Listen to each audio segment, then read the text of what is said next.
Nice.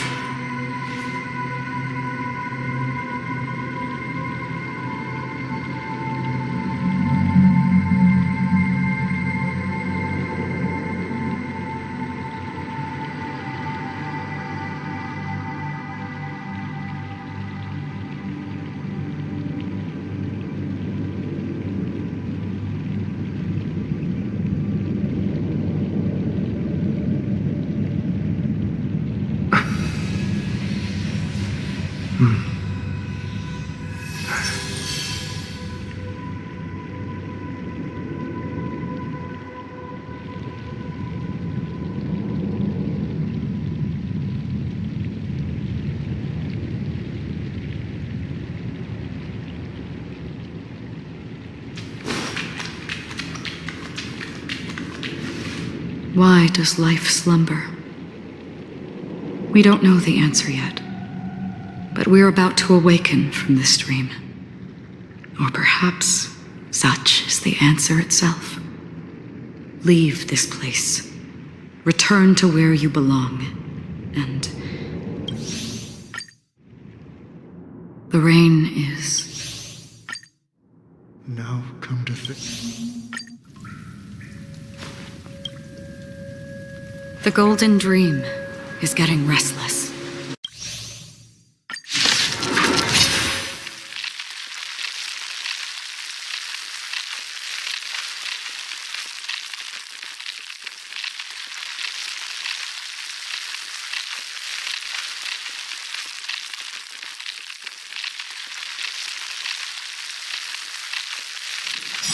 Have you broken free from the dream of order? We've done enough sweeping already. Let's show them a wake-up call.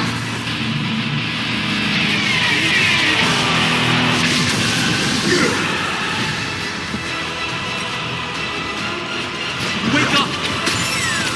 No interest in conflict. Noisy.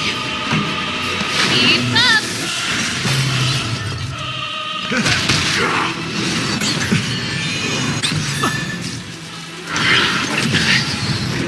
Order. How can the weak be righteous? Turn it up.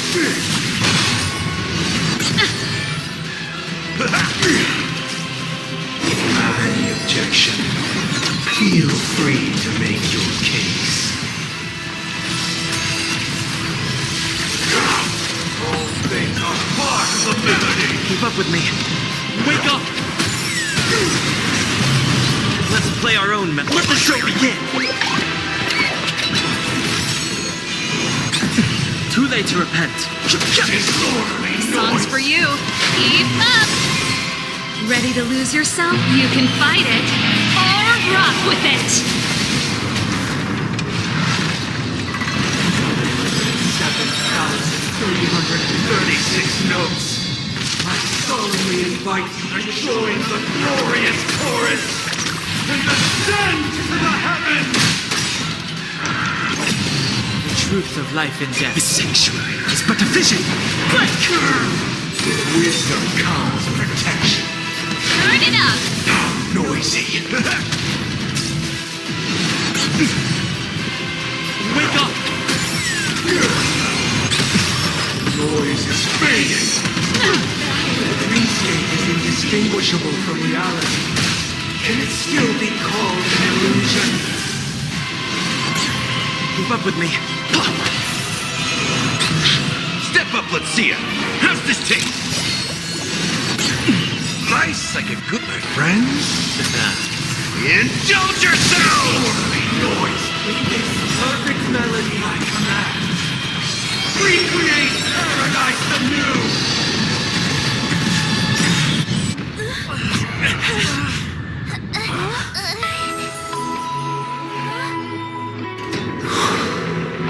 Music.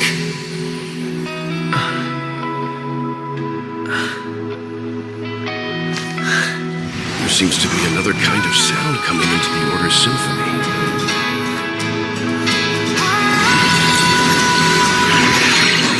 Penacony's first and last disharmony. I'll take the lead. Those imprisoned in their dreams are awakening for freedom. Robin, is that you singing? You have heard their cries. This is not the paradise they hoped for. Even so, they don't know where they should be heading. That's why I had to become the lone star in the sky to guide them. Even if that star must hang in a perpetual night of solitude. Ready to lose yourself? You can fight it, or rock with it!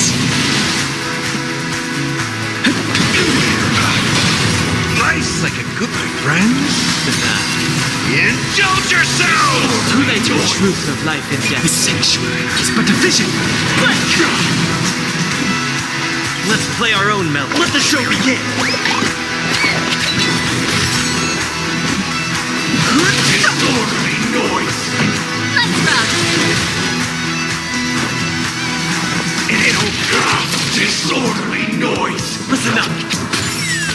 If we had never experienced solitude, how could we have embarked on different paths?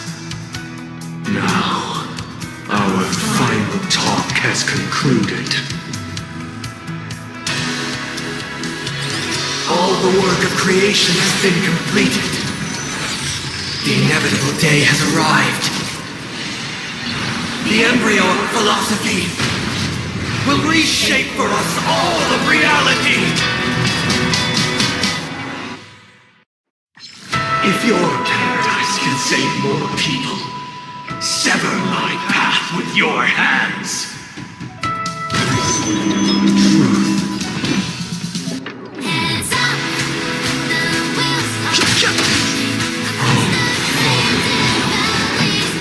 May I honor you. I swear on words. Keep up with me. Wake up! Even if the future is full of pain, we won't escape from it!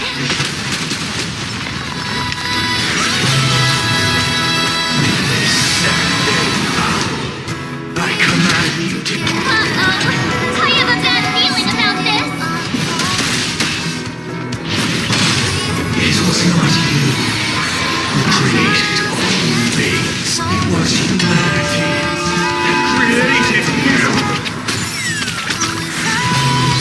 Divine is become the foundation of our paradise. The truth of life and death. The sanctuary is but a vision. Break!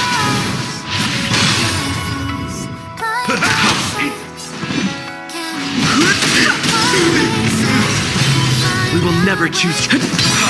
Songs for you! Let's play our own melody. Let the show begin. Turn it up! Witness the will of the weak! Blasphemous! Ready to lose yourself? You can fight it, or rock with it! Blasphemous! Keep up with me.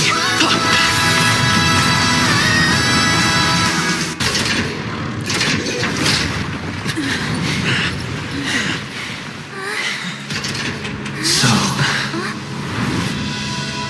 why does life slumber?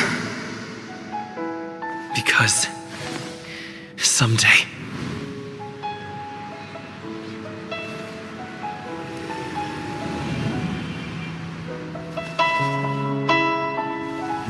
we will wake from our dreams.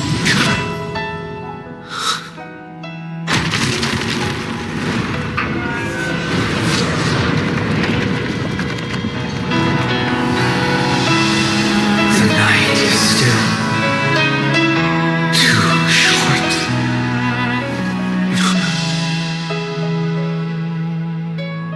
Brother, the dream is over.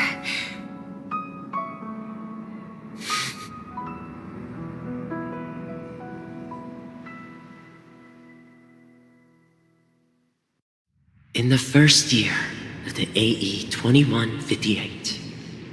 A fiery conspiracy erupted in the land of the dreams, but soon faded in chaos and destruction.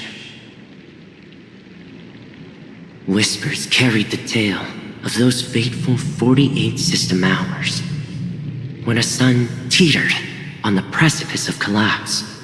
A paradise stood on the brink of destruction, and a world was poised to surrender to its new master.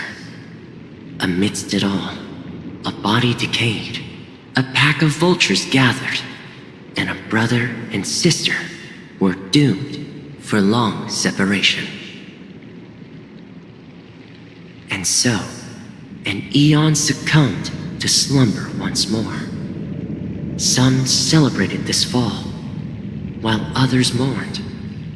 Among the insignificant witnesses, mere specks in the vast tapestry of the universe, it was said that this time, the Eon met their demise with dignity. As the cosmos bathed in the radiance of a pure dawn, a tempestuous storm brewed on the horizon. The chant of "All for the Amber Lord" grew ever louder. Yet, no matter how one contemplates it, time inexorably swings Klapot's colossal hammer in eternal cycles. The tale of the Astral Express reaches both its conclusion and a new beginning. Time marches forward, heralding the arrival of a new chapter in the history of trailblazing expeditions. Brother, do you think the stars will fade away? Where did that come all of a sudden? Because the constellation that looks like a bird, the Torrent Eagles, looks a bit dim lately.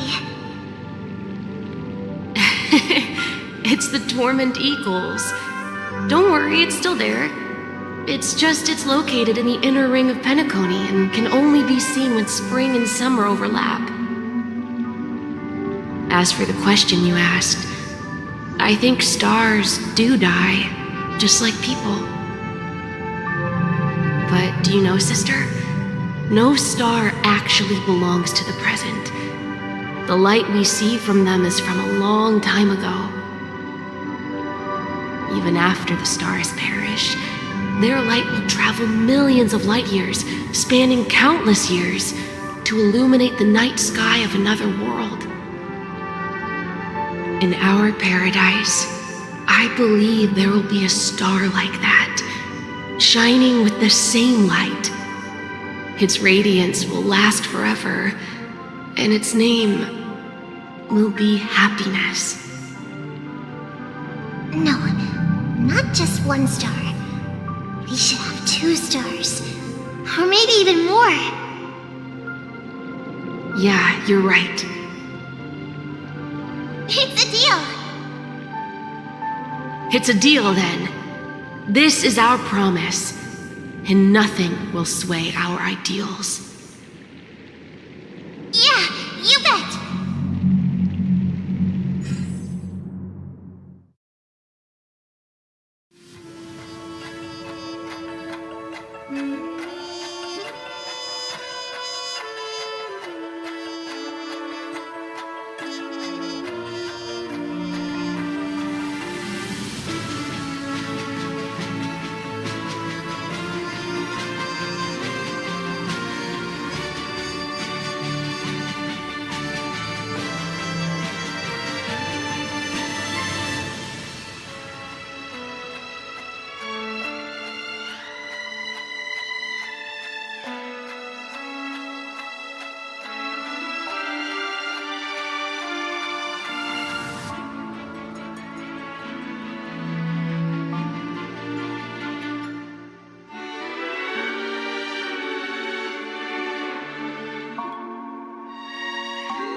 pleasure to hear your voice again. Congratulations.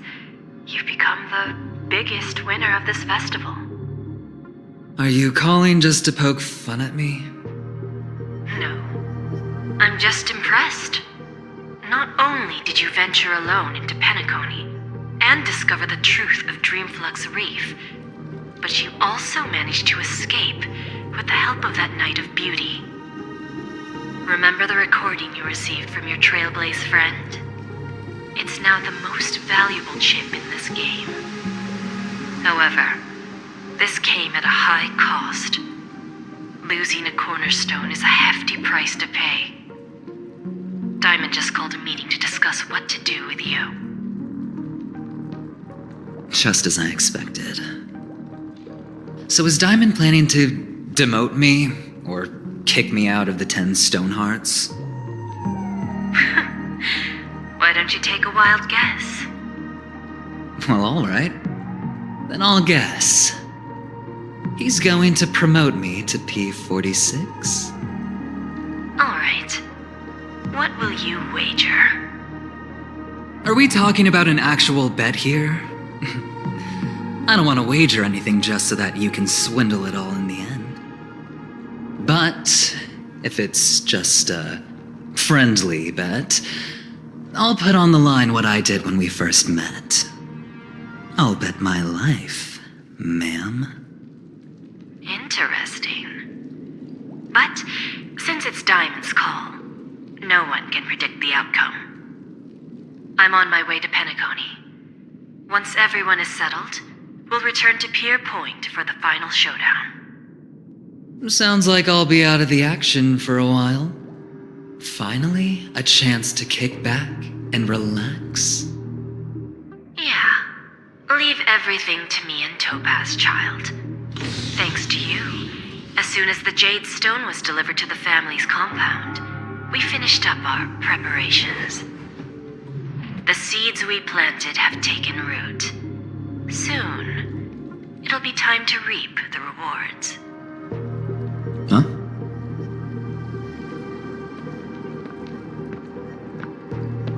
Let's wrap it up for now. Looks like I've got a visitor here.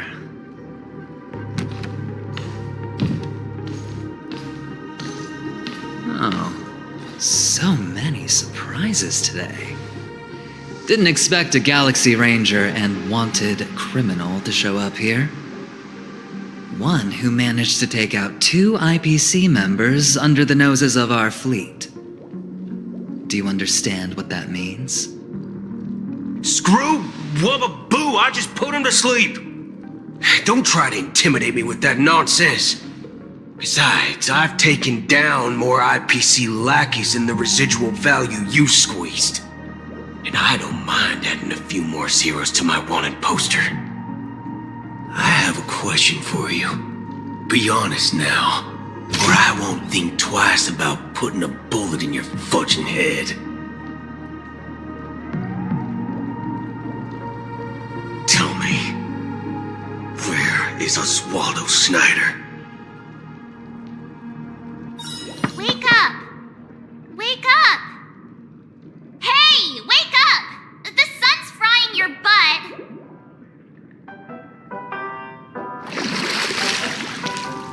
Are you okay? Can you hear me? I didn't hear a peep from your room, and it really freaked me out.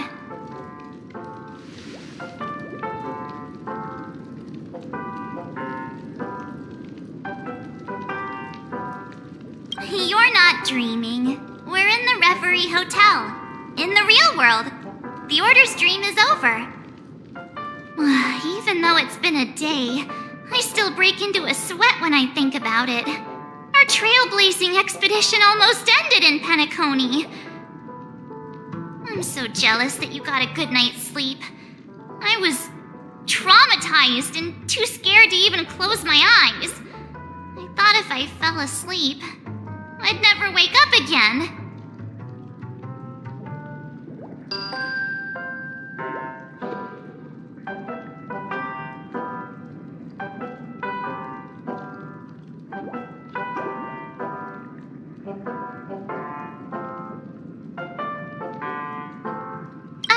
natural beauty like me never has dark circles. The Stellaron was sealed while you were sleeping. The ordinary people in Penacony have no idea what happened. They just feel like something's missing from their memories. The family's official statement was like, "The Charmony Festival was attacked by an unidentified Stellaron and came to a halt." After all, they can't just reveal the truth about the Order.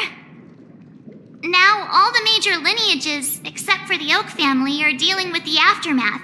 The family has invited the crew to the Radiant Feldspar as witnesses for an important meeting. Everyone's waiting for you, so hurry up and pack. We're leaving as soon as you're ready.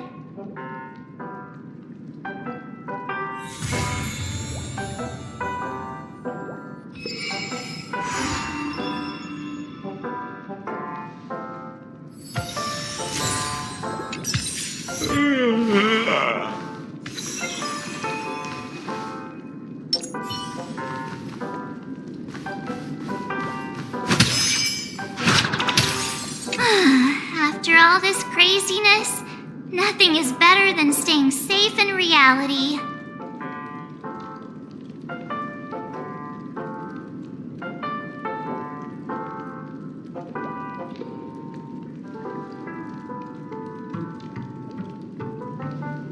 It's a massive airship, and it's awesome! I heard it's never shown to the public. Only VIP guests of the family get to board it and enjoy the breathtaking views of Penacony. The Iris family sent us a bunch of souvenirs. Fruit baskets, plus this fancy button model. After you're back on your feet, you can enjoy them all. We are pretty much celebrities on the planet of festivities now, aren't we?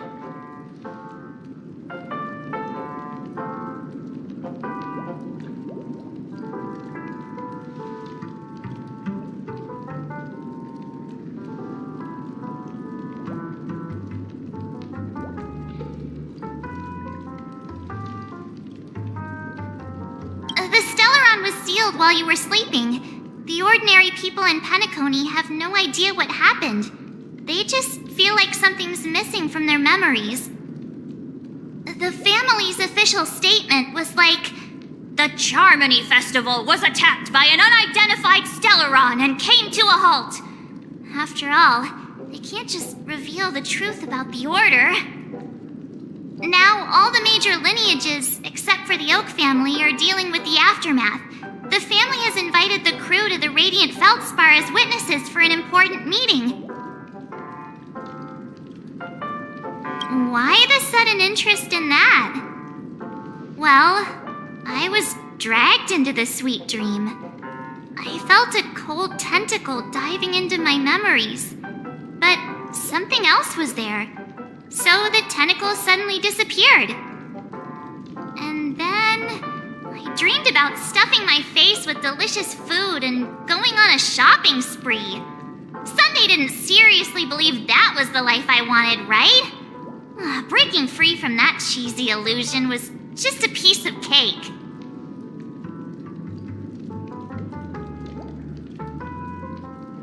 Yeah, let's go. We've got some time before we board the ship, so let's catch up with everyone at Dream Jolt Hostelry.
How extravagant. Just like Epsilon. How was it? Did it live up to your Dreamscape expectations? You already asked that when we first got here. Yeah, and you said no back then. But after all this madness, I'd say you've grown fond of it. Just a heads up, you're still on the Bloodhound family's wanted list, so keep a low profile. And this time, it's Firefly in the picture, not Sam. That's gotta be a whole new experience for you, right? Indeed. In Kafka's words, that's also a missing part of my life. Still, it'd be quite inconvenient if I can't move freely. Could you help me out, Silverwolf? I knew you'd say that. Don't worry. I've hacked all the systems and left no trace. Don't do anything that may draw attention, and don't talk with guards. They might recognize you. Keep these 2 points in mind, and you can go wherever you want, unbothered. Thank you. No problem, Miss Samuel. I love this fake name. Now that we're done here in Penacony, what will you do in your free time? I hear the Genius Society is here. How about we go stir up some excitement? Well, you know, my script isn't over yet. I didn't bring you back to hear an answer like that. Don't worry. The script says that I'll experience 3 deaths, but also receive an unforgettable reward on the planet of festivities. How will I know if I don't try?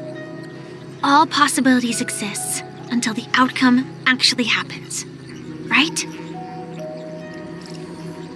You may not realize it, but you have a bad habit. Whenever you seem to be asking a question, you've already made up your mind, and no words will dissuade you. Anyway, Kafka asked me to pass on this message. If you see anything fabulous in Penacony, get one for me too. Just swipe my card, you know the pin. She didn't specify anything, but I guess she means a dress, coat, sunglasses, or something else. You know better about fashion than I do. Sure, I'll keep an eye out. There's tons of options at OT Mall. Do you think she'll like trinkets, like hair accessories or brooches? Those sound more like something for young girls. Maybe you should keep them for yourself. Oh, by the way, Blade wanted you to be more careful. He didn't explicitly say it, but I think he was trying to say something like, temptation will show up again in Penacony. He's always so subtle with his words. Got it. He was just worried about me. Relax, Silverwolf. You know me. I won't do anything crazy. I just want to wander around and see more of the world for myself. I want to buy some oatcake rolls. I've had a cake roll every day since I arrived in Penacony, from the first day to the last. But today, I'll buy 2 and give you 1. And if you don't like them, I'll enjoy double the pleasure. Or I can bring one to Kafka, as she never refuses. Or maybe I'll give it to Blade. He'll appreciate it. That's not written in the script, right? But as you see, I have added new footnotes to my destiny.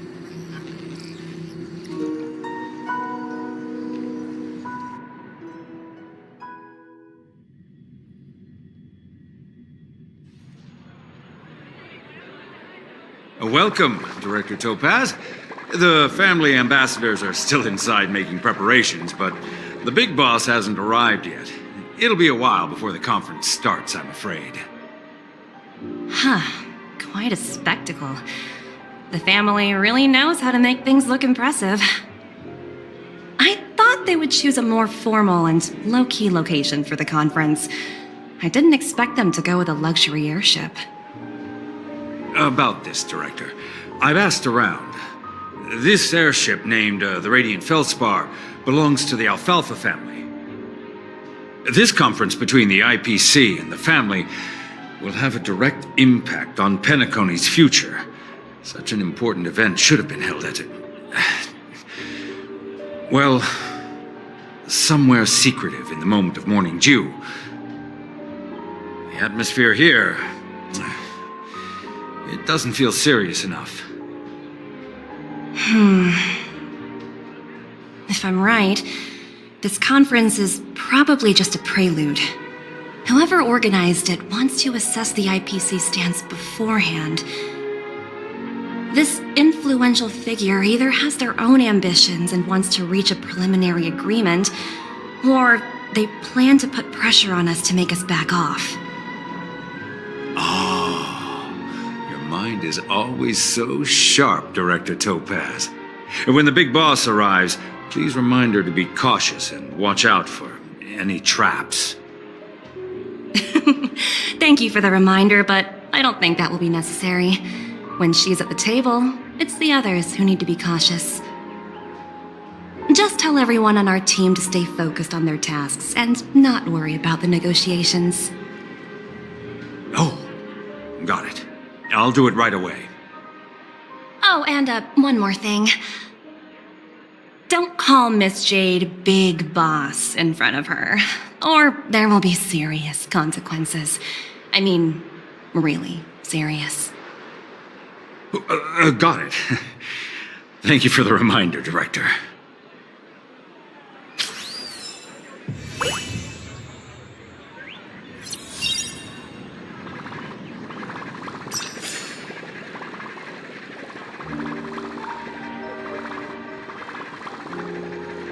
I tripped and fell right here. Just completely face planted. So this is the Radiant Feldspar.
the important figures have arrived yet. Huh. Looks like the conference won't be starting for a while. Such a bustling place. I think I'll take a little walk around.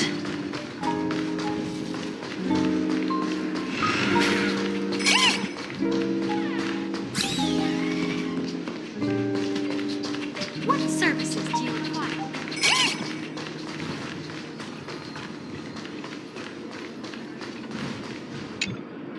So many buttons. How many centuries would it take to press them all? Huh. Didn't expect those pooches to actually recycle them all. Huh? What are these?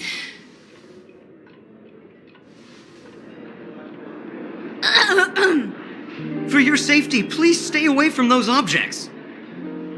For my safety? Are these buttons something dangerous? Not exactly. Lately, there's been a prankster in the Sweet Dream who's been handing out strange button devices to anyone he meets. According to those involved, he said something like, "Just press this button and all of Penacony will explode!" Luckily, no one believed him. Still, the Bloodhound family collected these buttons just to be on the safe side.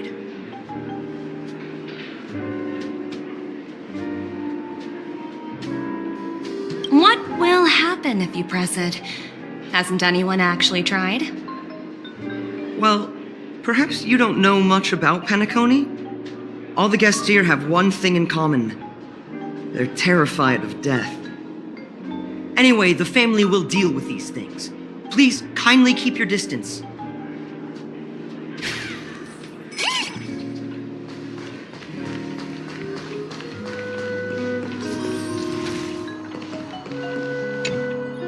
Greetings, madame. What can I do for you? Hello. Could you tell me more about the Radiant Feldspar? I assume you are the ambassador of the IPC Strategic Investment Department. It's my honor to assist you. The Radiant Feldspar is owned by Mr. Odie Alfalfa, head of the Alfalfa family.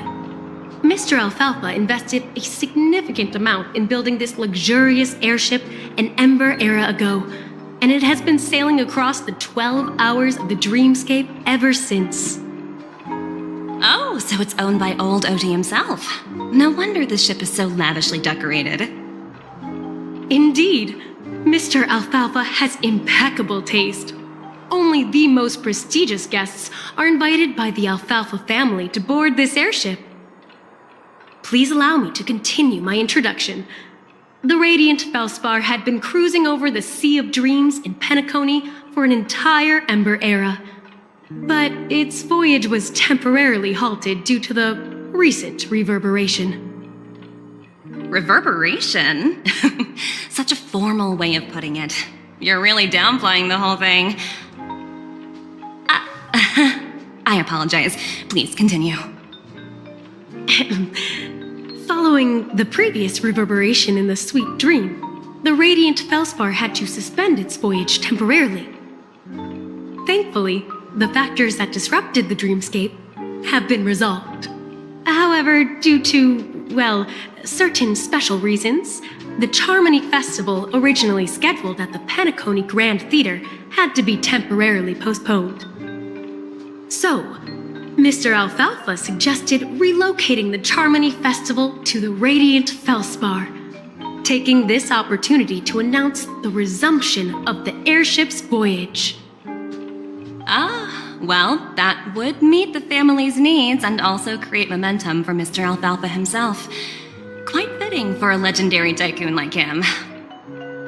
Thank you for explaining matters to me. Goodbye.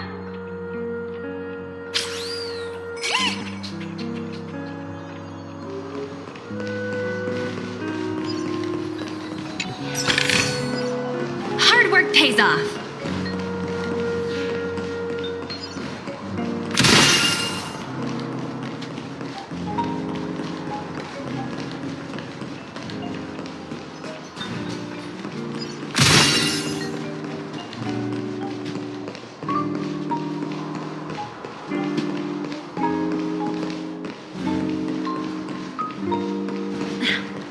Watch yourselves, friend.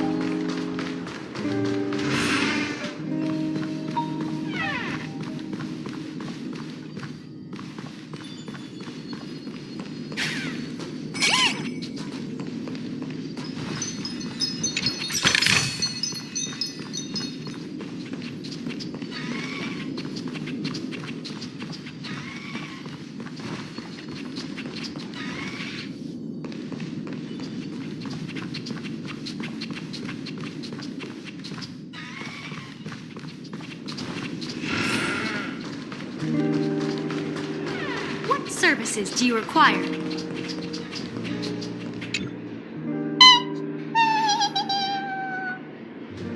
Oh, are you hungry, Numby? Food in the dream. Shouldn't taste bad, right?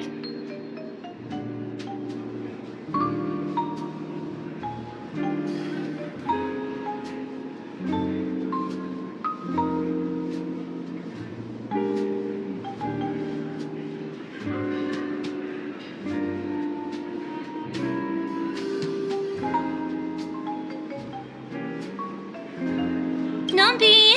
Catch!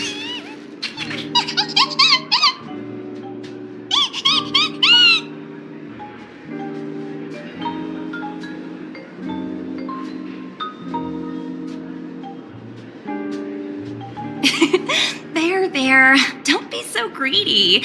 Leave some for the other guests.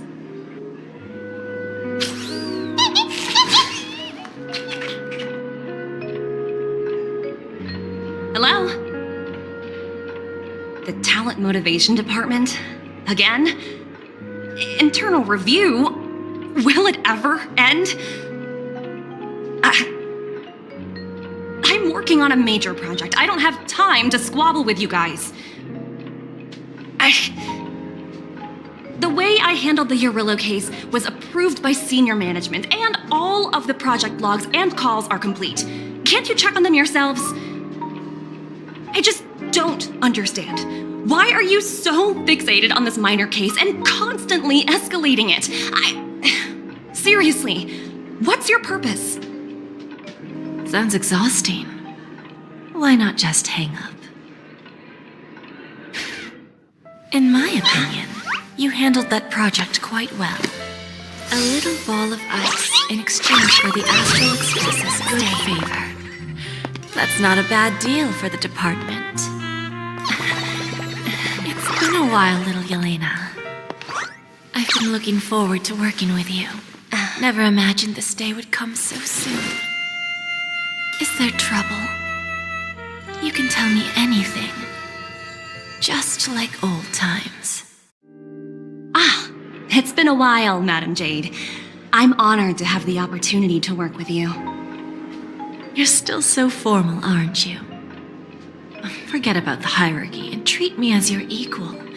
No need for unnecessary titles like Madam. I'm sorry, but it might take some time to get used to that. After all, you are a senior. Well, now that we're both members of the 10 Stone Hearts, I need you to be at your best, especially since the upcoming negotiations leave no room for error. As sharp as you are, I'm sure you've figured out the true purpose of this conference, right? I believe old Oti has taken it upon himself to test our limits before the official negotiations between the IPC and Penacony. That's true, and it works in our favor. Do you know why? If we can reach some sort of agreement with old Oti beforehand, and gauge our opponent's boundaries, our future negotiations will go much more smoothly. That's the obvious benefit. Exactly. And the hidden benefit is that as the head of the Alfalfa family, his actions suggest that the 5 lineages might not be as united as the Odes of Harmony would suggest. As long as the influence of Harmony hasn't completely permeated their core, personal desires will always have their way. Thankfully, influential figures in Penacony haven't entirely suppressed their own desires. It's similar to the power struggles within the IPC. The supposed all-for-one philosophy shared by the 5 lineages. It's just a slogan now that the Dream Master has gone. After the downfall of the Yoke family, old Oti's faction became the dominant force in Penacony. Even if we consider only the succession order, he's the longest serving and most senior among all the family heads. Yes, that's exactly why we need to handle the conference following an agreed-upon strategy. It's like playing a game of chess, where every move needs to be carefully thought out. Absolutely. The 3 steps of negotiation. Listen, test, and strike. That's what you taught me. Pretty clear. Although, you seem to have changed the order in the Yarilo case. That was based on my personal experience. I apologize for interrupting your conversation, but the family head is ready to meet the ambassadors from the Strategic Investment Department. Time to get to work. Let's prepare ourselves and meet that esteemed supporting actor. Remember, our goal is to create an opportunity for the IPC to enter Penacony. Aventurine has already made a small opening, and you and I, we're going to tear it wide open.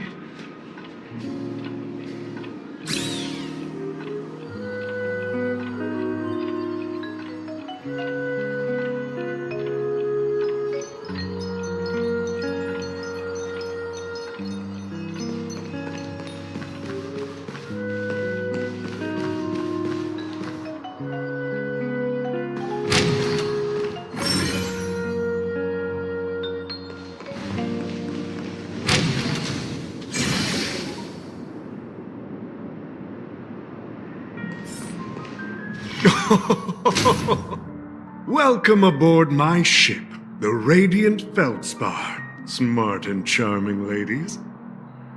Please, have a seat. Let's have a pleasant conversation.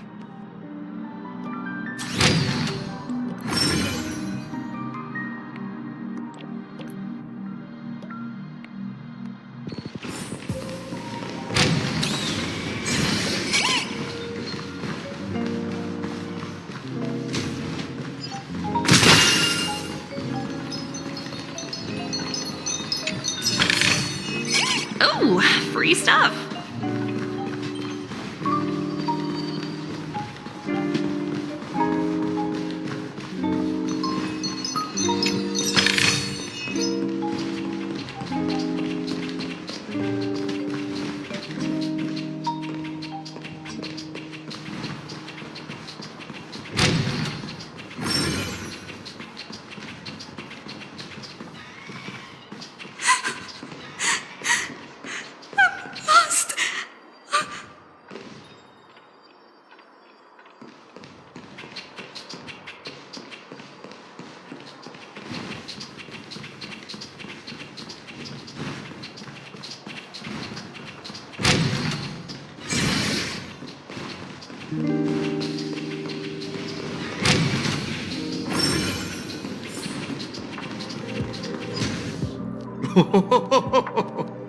Welcome aboard, my dear ladies.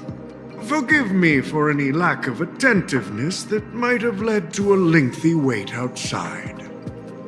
No problem at all, Mr. Alfalfa. It's my honor to meet you in person. You may not be aware, but the book Odie Alfalfa, the biography, is a must-read for all Strategic Investment Department employees.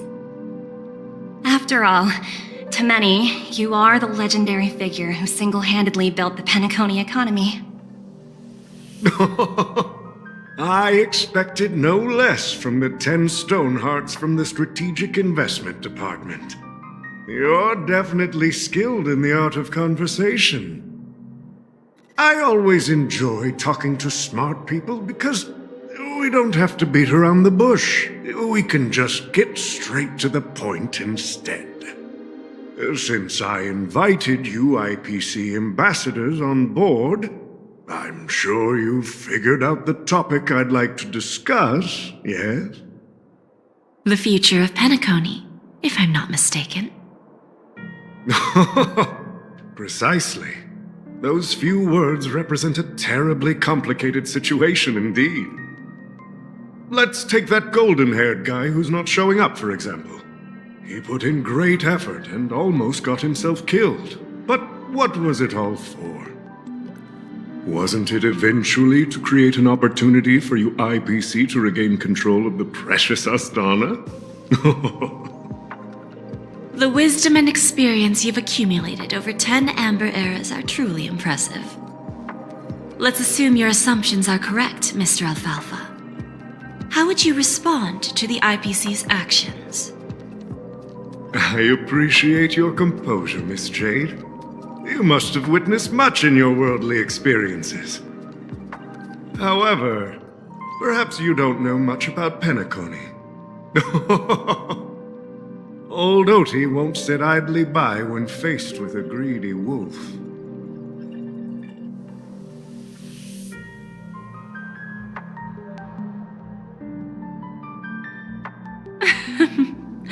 Please, go ahead.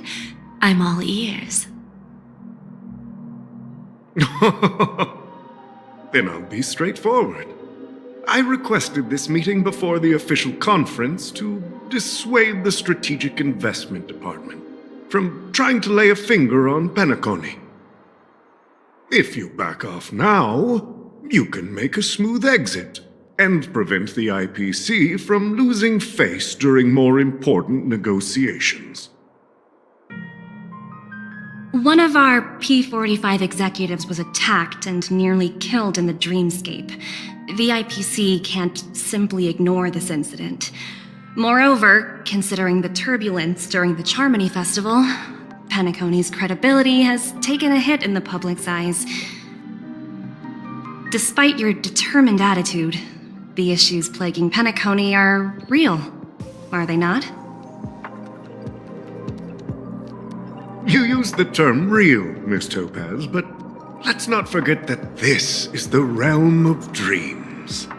If you want to succeed here, you need ambition and unconventional thinking.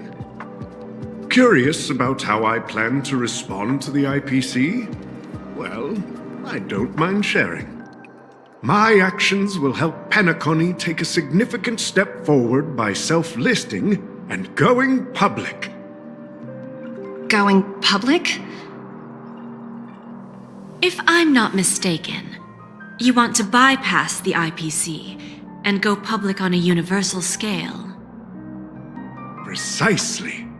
Instead of watching the IPC gnaw away at Penacony, I'd prefer to open the doors of the sweet dream to the entire universe. Starting today, anyone in the cosmos can become a shareholder of the land of the dreams. This is the path of harmony I'll choose.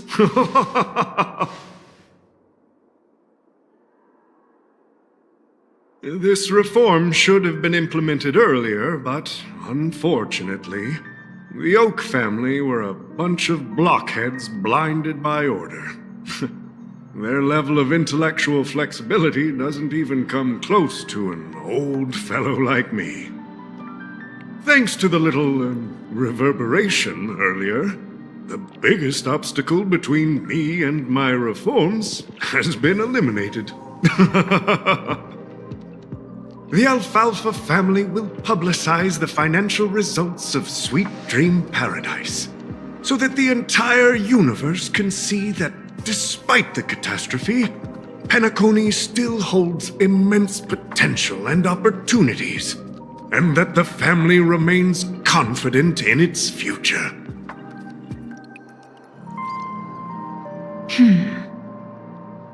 Crisis and opportunity are two sides of the same coin. So, you've been waiting for the right moment for Penacony to regain the spotlight. And if Penacony should seize this opportunity to overcome adversity, even if the IPC tries to intervene, every move we make will be scrutinized by trillions of people.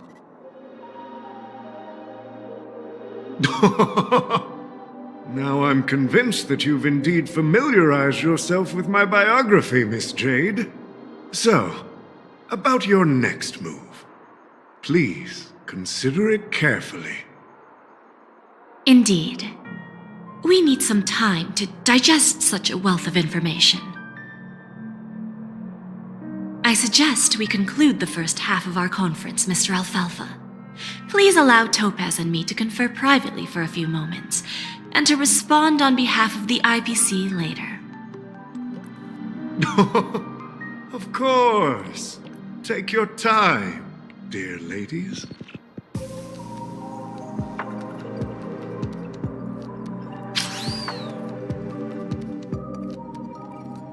The Alfalfa family had a meeting with the IPC? I got this information from a message sent by that IPC ambassador. He said it was to return the favor. It's not hard to imagine. Penacony today is pretty much like the frontier prison it once was, with external forces casting greedy eyes and the undercurrent of order lurking within. Instead of falling into a situation where they are plagued by both external and internal threats, Penacony would rather take a step back and invite the IPC to negotiate at the table, ostensibly to cooperate, but in reality, to secure more opportunities for their own survival. Well, no wonder they sought the mediation from the Astral Express. In your opinion, who should we stand behind? I don't think the followers of the Harmony are completely innocent victims in all of this. For reasons unknown, they have a strong desire to smooth things over, which leads to speculation about their motives. If either the family or IPC were to assume full control of Penacony, it would return to its previous illusory dream of hedonism, and the efforts of those previous nameless would once again go to waste. There you are. Did you rest well? I didn't disturb you since you were in a deep sleep.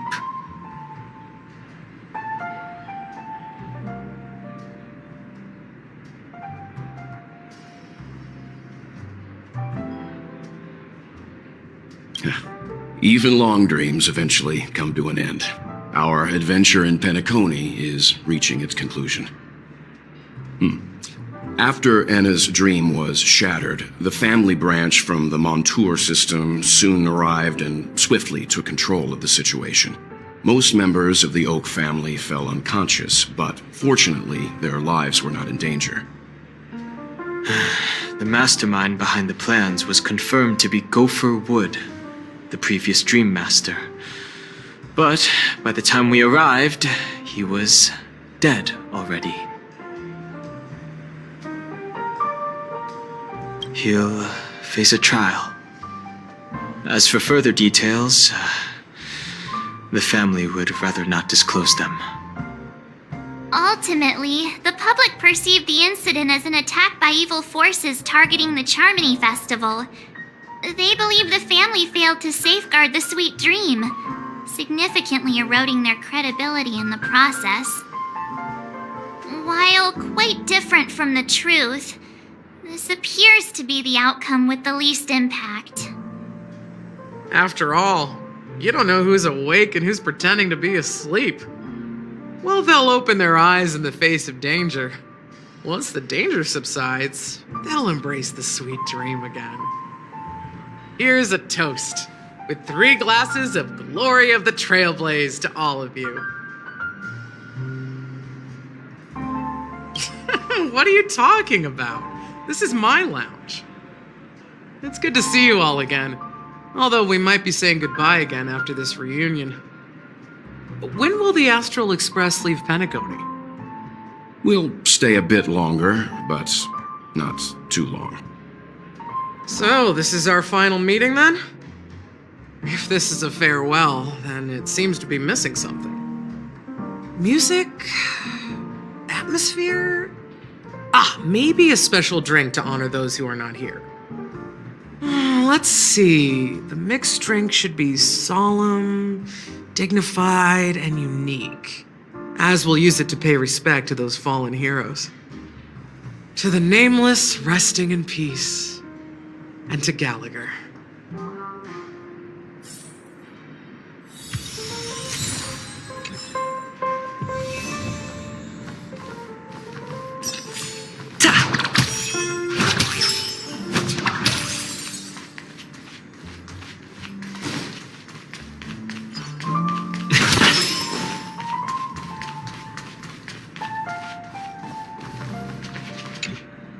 It's rare for all passengers to leave the Express together during a trailblazing expedition. But for Penacony, it seems most appropriate.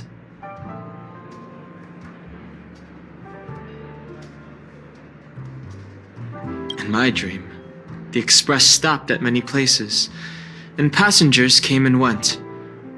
However, the 5 of us were always present, and the journey seemed never-ending.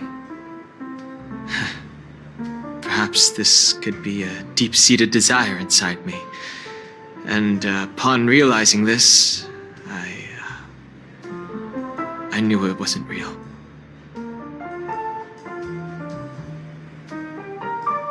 Given the conductor's presence, there's no need to worry about it. However, it's crucial that we soon return to inform Pom Pom about the Nameless.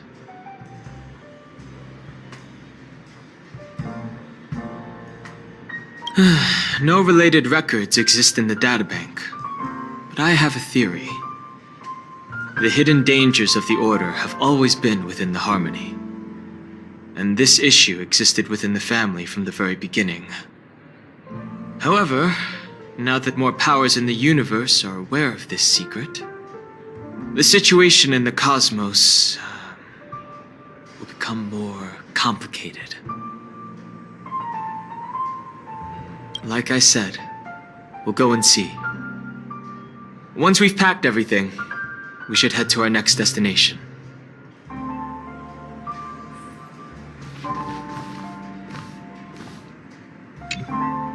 This trailblazing expedition has been thrilling and memorable.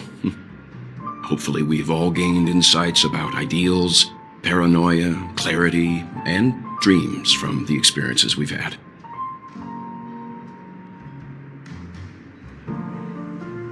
One bird longs for the earth and the other longs for the sky. Even if Robin had to stop her brother with her own hands, she won't give up on him. However, facing punishment from the Harmony is inevitable. He will face a trial. As for further details, the family would rather not disclose them.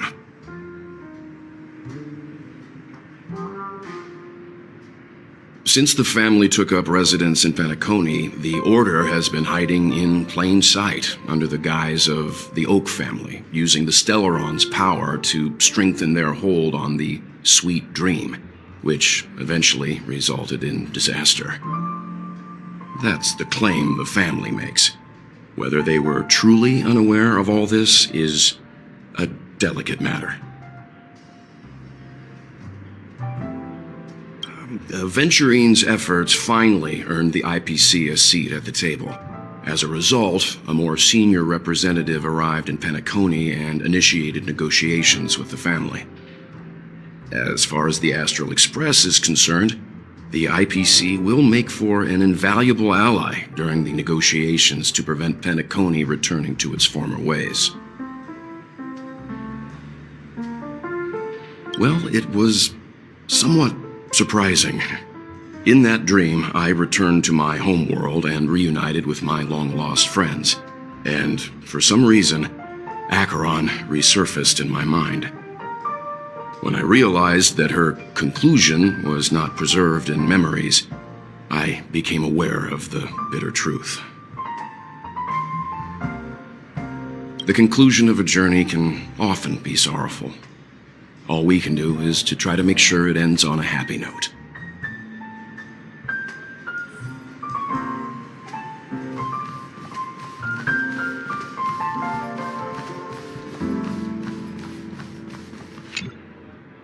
Guess what? Something weird just happened when I was on my way over here. Someone gave me a strange gift.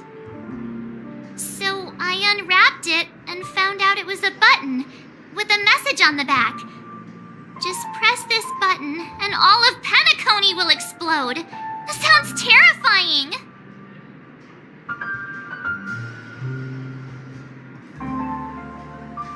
But who would launch such an obvious attack? They just want to stir up chaos.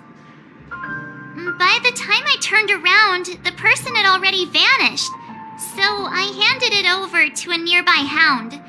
I heard there were many similar reports before the Charmony Festival started. I'm really worried about the future of Penacony.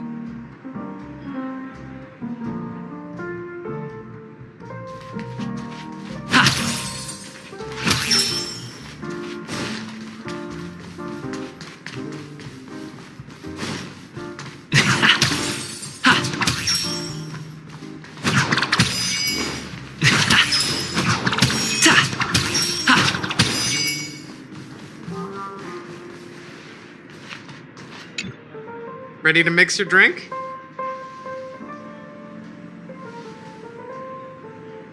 I'm not sure. I haven't seen him since our last meeting at the lounge. Come to think of it, he always did come and go quietly. We used to discuss everything here. But every time he'd leave, I'd realize that I didn't know him at all. Such is the mystery that is Gallagher. I have a hunch. Perhaps he's already fulfilled his wishes and won't be coming back. Before we start, would you like to talk to your friends? We have plenty of time. All right, as you wish. I think I have an idea about what drink to make. Would you like it bitter or sweet? It's up to you. Choose the flavor that suits you best at this moment. Drowning sweetness. One of the most challenging drinks to make. A slight imbalance in the ingredients can result in an overwhelmingly viscous sweet taste. However, with the right ratios, you get a uniquely sweet drink with a lingering aftertaste. Not a bad choice. Let's start mixing.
Words always fall short. If you want to bring closure to past events at this lounge, there's no better way than mixing a drink. Blend all your memories and emotions together and stir them well. Through the filter of time, what remains in the glass is something to savor. Well, it's done. Here's to the nameless resting in peace, and to my friend Gallagher. The spirit of freedom will spread far and wide among the stars, and its legacy will be more timeless than a pastoral song. We're not accepted by the outside world, so we've gathered here. And one day, our souls will return to the same place. Cheers.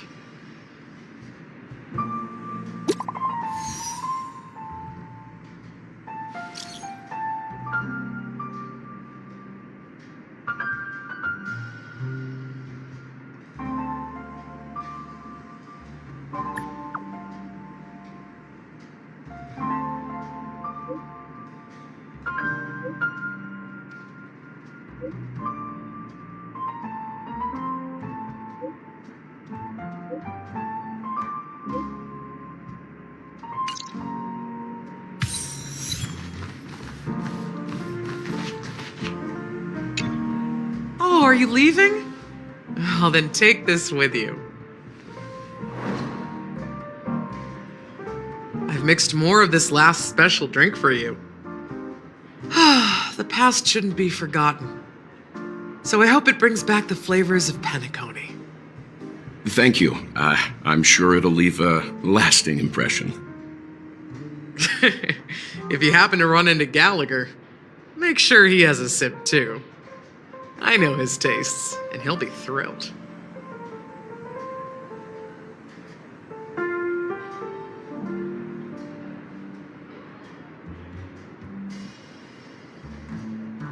All right, enough with the heavy stuff. You guys have important things to take care of, so let's not dwell on things. Whether it's the Astral Express or Penacony, there's still a long journey ahead. So let's lift our spirits, guys, and embark towards our tomorrows.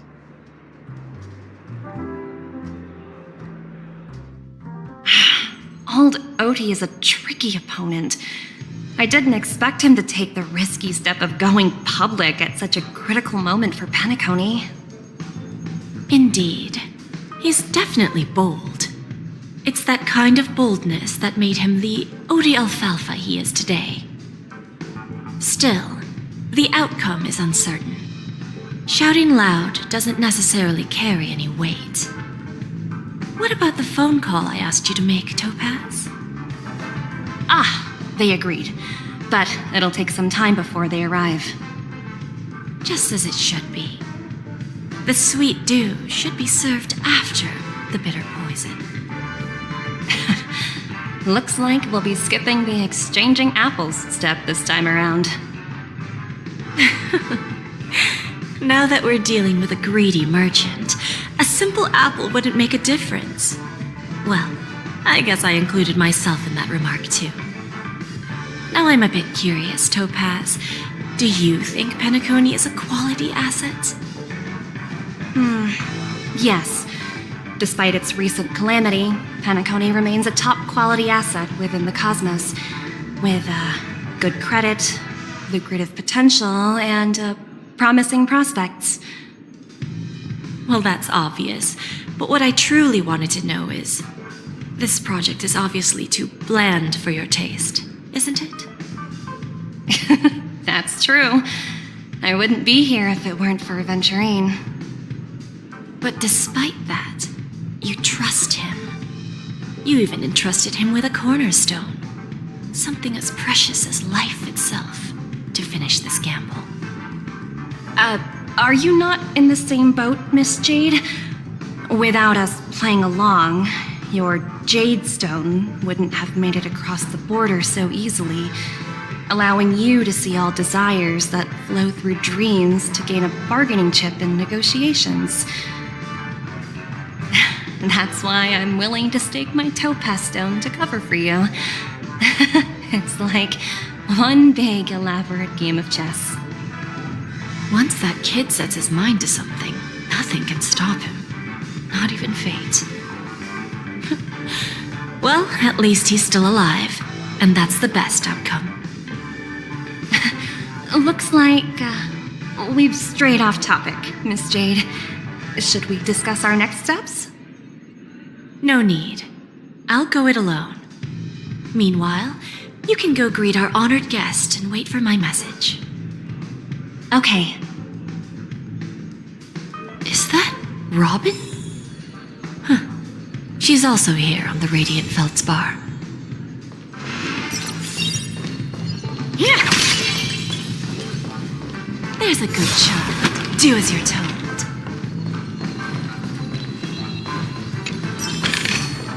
Is that all? Hardly worth the bother.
Greetings, Miss Robin.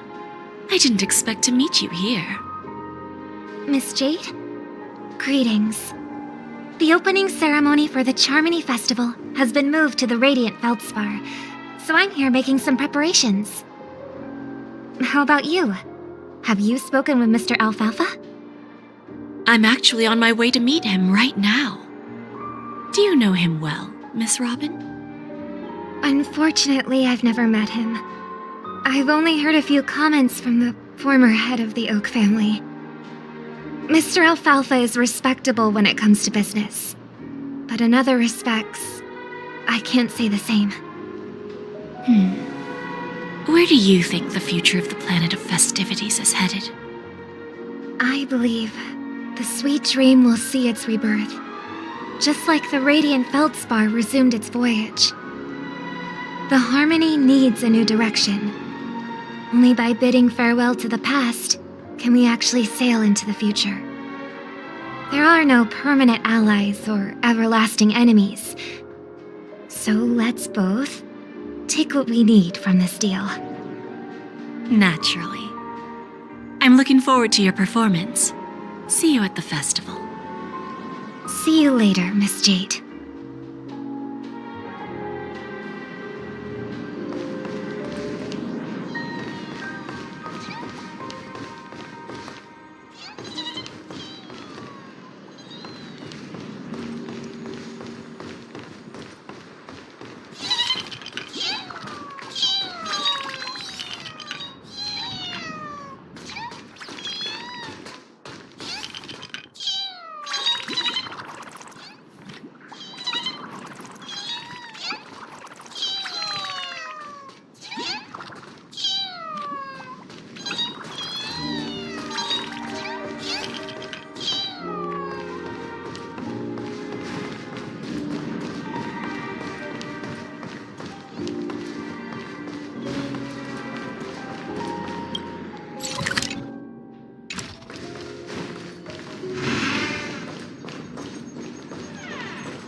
Thank you for your patience, Mr. Alfalfa.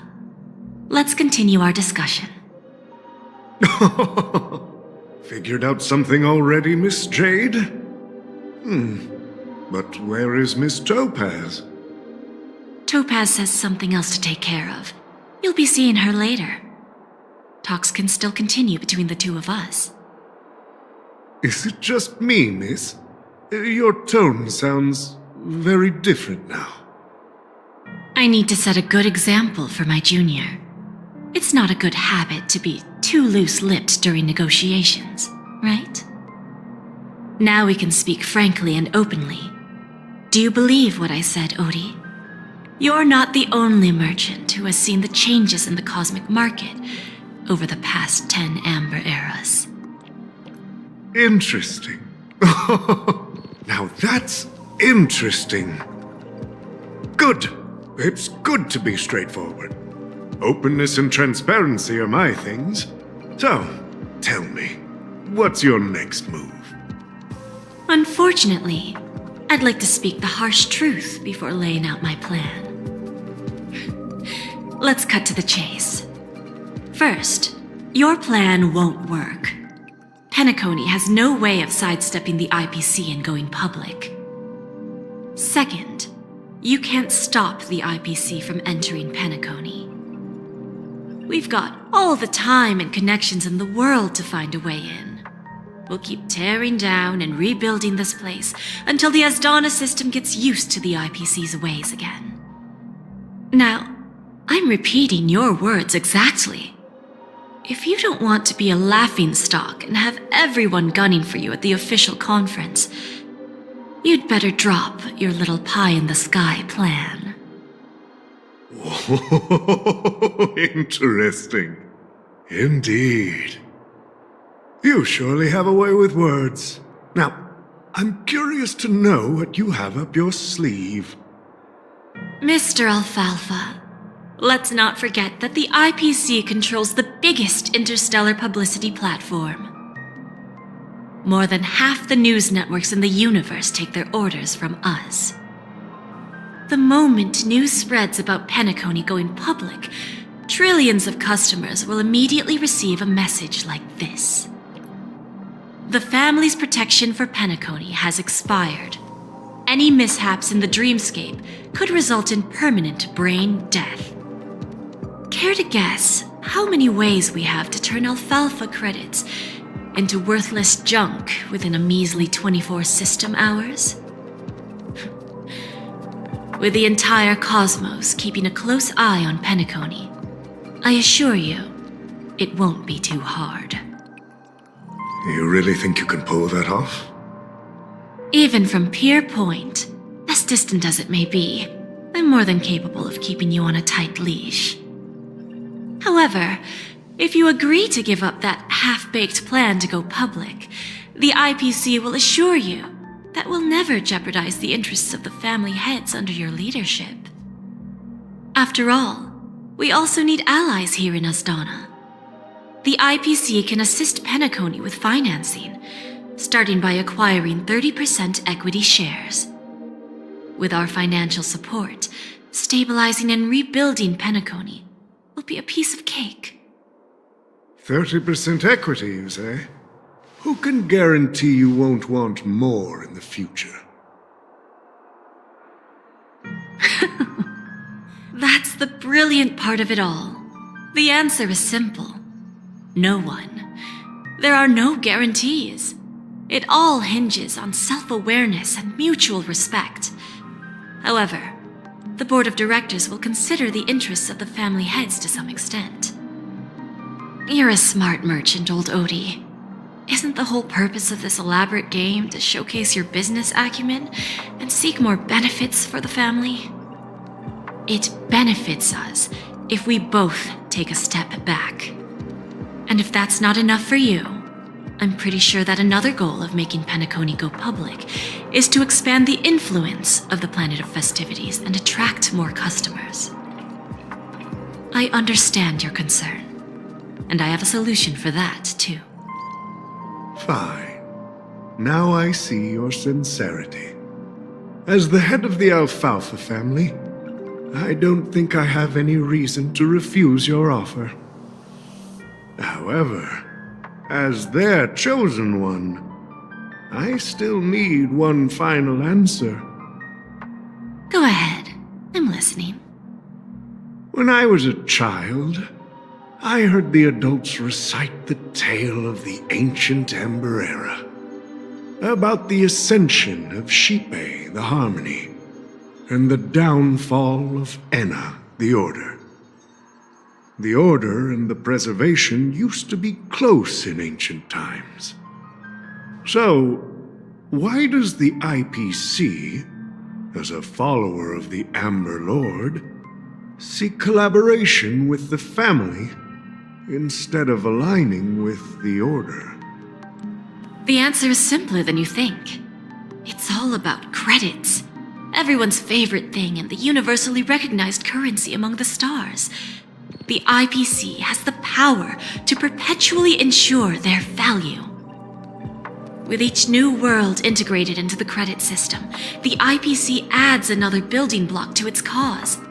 Eventually, all exchanges, capital, and businesses will operate within a unified monetary system.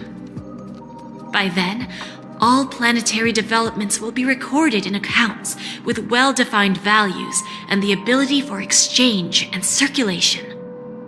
And the heart of everything will be Klepoth's credit. And then the IPC will be able to exert influence over everything. Our intention is to establish enduring preservation, so I'm sure you can understand. This universe doesn't need two types of order.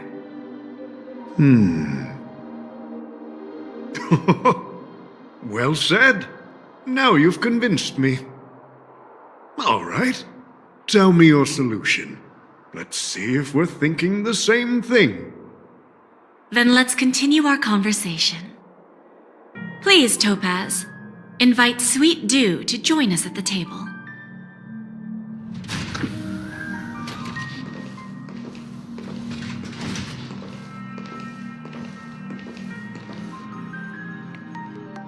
Thank you for your presence, Miss Himeko. Please allow me to introduce her to you, Mr. Alfalfa. This is Miss Himeko from the Astral Express, one of the future shareholders of Penacony. I've heard so much about you, Mr. Alfalfa. It's an honor to meet you as representative of the Astral Express. This stunning lady is the navigator of the Astral Express? It's a pleasure to meet you. I believe everyone here is familiar with the general contents of the proposal. After this round of financing, the IPC is expected to hold 30% of Penacony's shares. Then, the IPC will transfer 5% of that stake to the Astral Express and recommend Miss Himeko as an independent director to honor the sacrifices and contributions made by the former Nameless to the land of the dreams. While this decision isn't finalized yet, we are honored that everyone here recognizes the way of the Trailblaze. While the Nameless didn't embark on their journeys for fame or fortune, if this is the wish of both the family and the IPC, I will represent the Astral Express and fulfill my duty as a member of the board of directors. The entire crew has agreed to assist in the reconstruction of Penacony. Beyond that, in our future travels, we are committed to bringing the beautiful dreams of the planet of festivities to more worlds. Of course, all cooperation is based on one premise. The path of harmony in Penacony must not be distorted again, and such a tragedy must never recur.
There's a good child. Do as you're told.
Old OT is in agreement, so the issue is settled, I presume.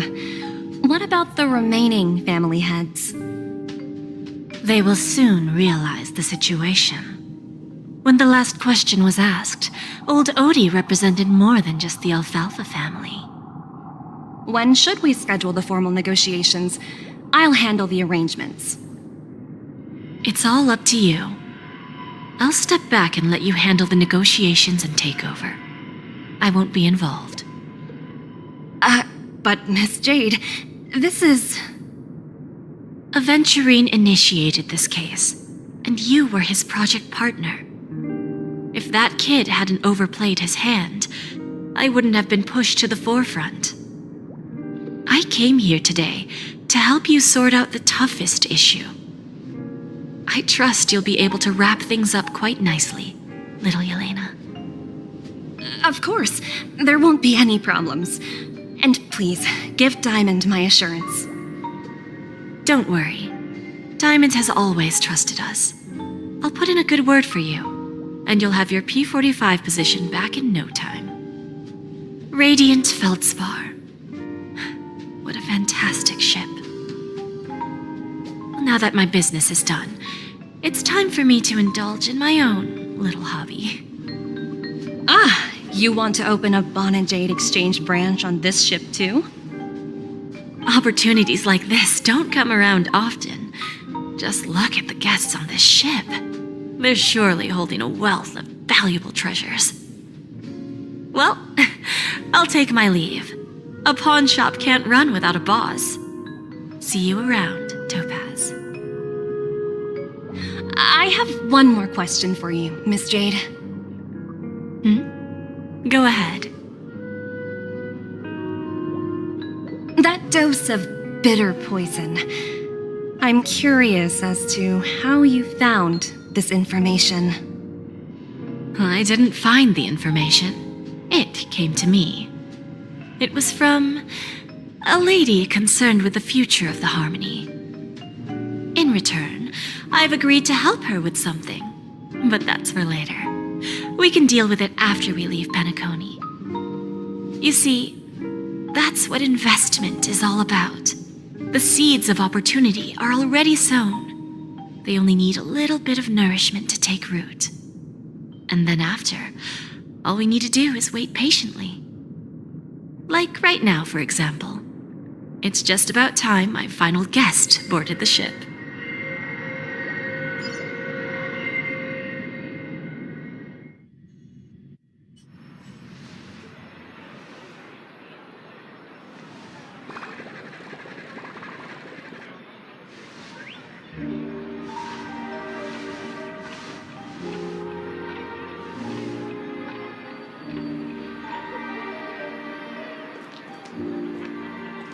Sneaking in was way easier than I thought. The family's security is as lax as ever. So, this is the Radiant Feldspar. So luxurious. A pawn shop that grants wishes. Is there really a place like that on the ship? I'll find out for myself if the rumors are true or not.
This is the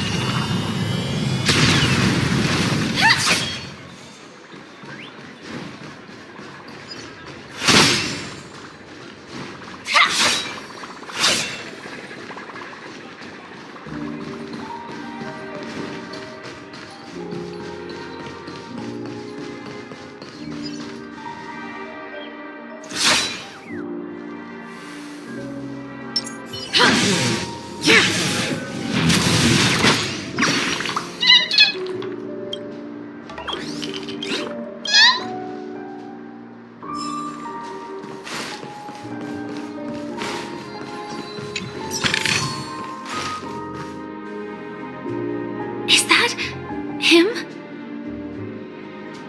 Huh. Vanished in the blink of an eye. So the Astral Express is here too. By the way, there's one more thing. Mr. Alfalfa and I discussed it. I'll present a gift to the Astral Express on behalf of the family as a token of gratitude for the Nameless's contributions to Penacony. Please help me with the necessary arrangements. Right away, Miss Robin. Can I ask you something? Oh, greetings, miss. Is there anything I can help you with? Do you know how to get to the pawn shop? Pawn shop? Ah, you must be talking about Lady Bonajade's place, right? I heard she offers, special services there. I've marked the pawn shop's location on your device. Please feel free to check it out. Lady Bonajade. I think I've heard that name somewhere before. Was it from Silverwolf?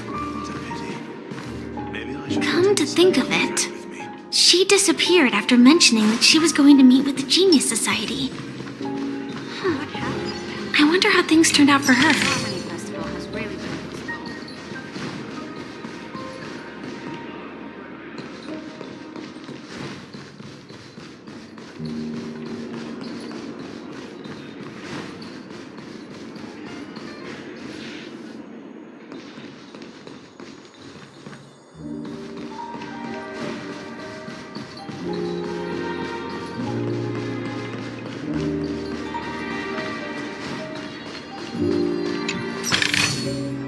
No danger detected.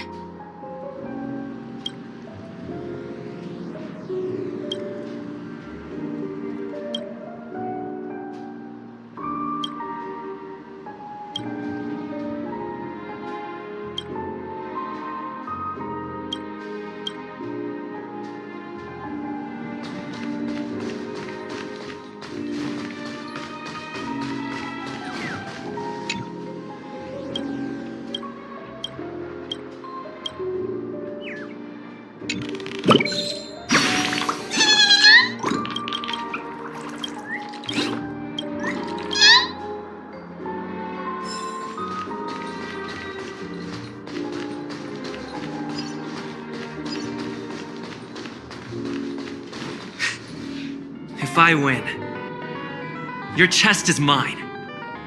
Who said I was betting with you? I did. They are still a ball of fire as ever. Sorry, but I've got to find Lady Bonajade first.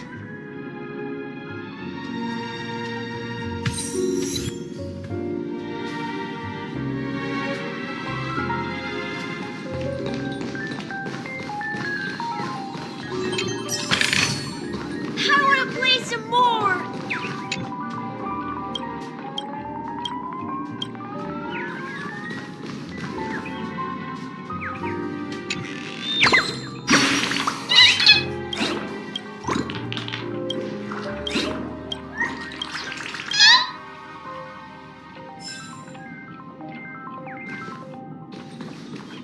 No, it's not the best time to do that. Sorry.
Welcome to Bonajade Exchange, Radiant Feldspar branch. How should I address you, dear lady? Just call me Samuel. Samuel. Nice name. So what do you need, Miss Samuel? And what are you willing to give up in return? I want to keep on living. And for that, I'm willing to give up everything I have. Everything you have? That's right. Everything. Miss Samuel, I think you'd best turn around. It seems you're not quite familiar with the term pawn. What do you mean? I mean it literally. I sense your burning desire to live, but unfortunately, you don't have anything of equal value to offer. Okay. A pawn shop that grants wishes. I see. It's just a marketing gimmick. Well, that's quite a harsh accusation. I understand you may not fully comprehend what I mean, but don't worry. I'll help you understand. Go and talk to these people. They're all customers of my pawn shop. See for yourself if their wishes have come true. Once you've done that, come back to me. I'll help you understand the true meaning of pawn and make you realize what you're missing. That Lady Bonajade feels more like a money lender rather than the owner of a pawn shop. Well, I've got nothing better to do anyway. Which one should I pop? 1, 2, 3, 4, 5. Dan Heng and Void Ranger Jive. Don't change the words. No, it's not the best time to do that. Sorry. I'll catch up with you later.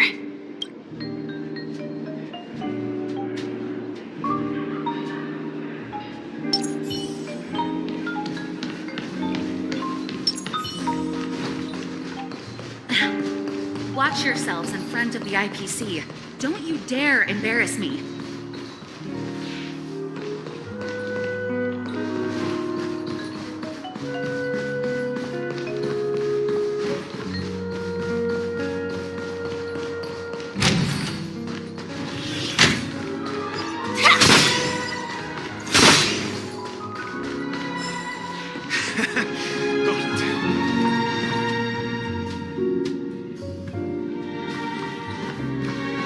Excuse me, I was here first. I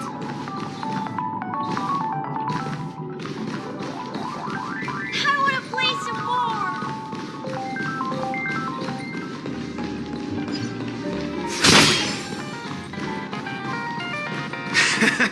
Got it.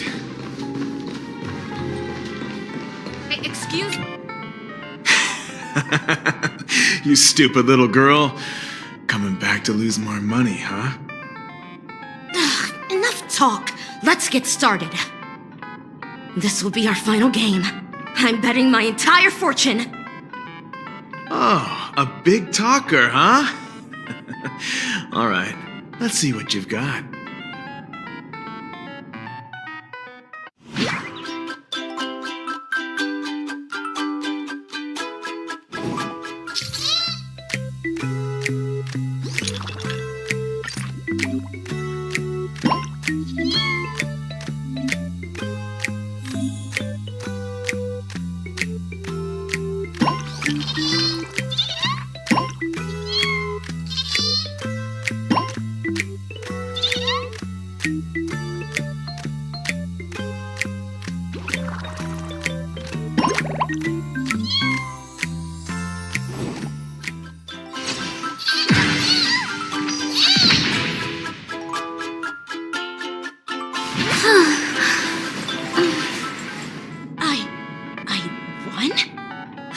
actually won!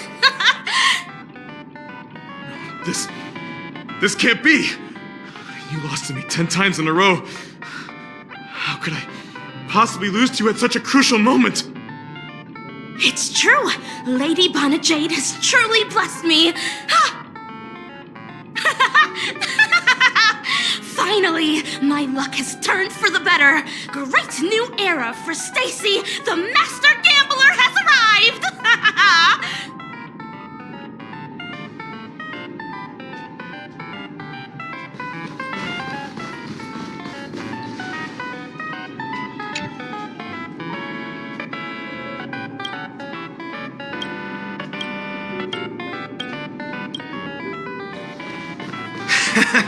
Got it. Excuse me, I was here first. I want to play some more!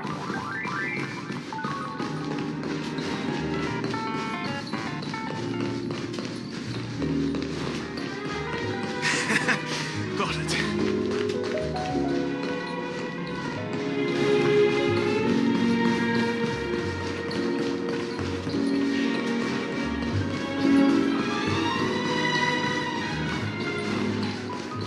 What happened?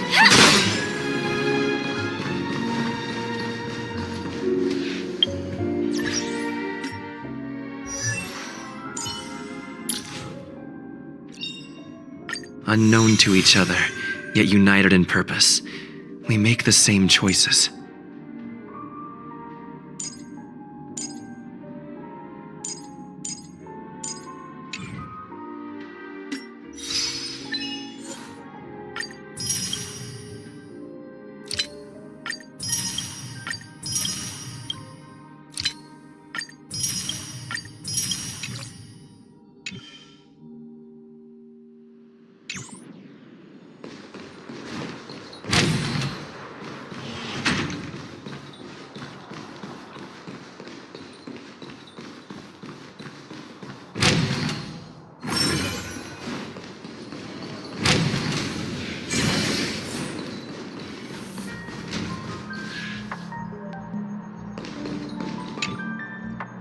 Prepared a gift for you, Dorothy. Check this out. Whoa! What a beautiful necklace! Is it made of cymophane? It's stunning. How did you know I love jewelry made of cymophane? It has the same purple hue as the necklace my dad gave my mom. I've never told anyone about it. How did you find out, Del?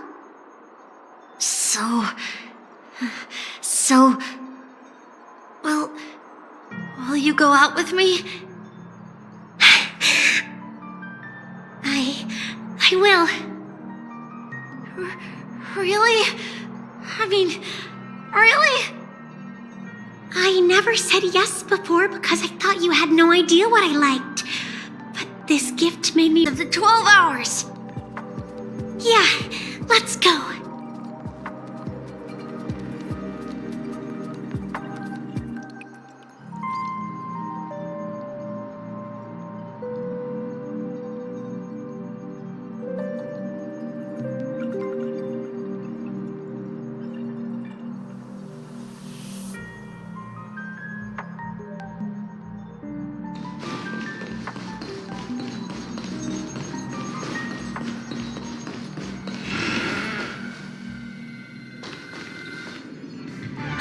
Hey, did you see that? The gray-haired one outside. Don't look around, just focus on your drink. Seriously, they look like a total lunatic. Is that him?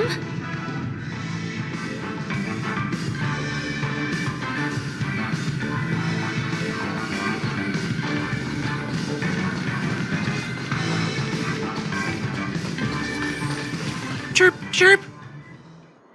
Origami bird. Hey, little birdie. Come on. Oh, calm down already. Everyone's staring at you. No, it's not the best time to do that. Sorry. I'll catch up with you later.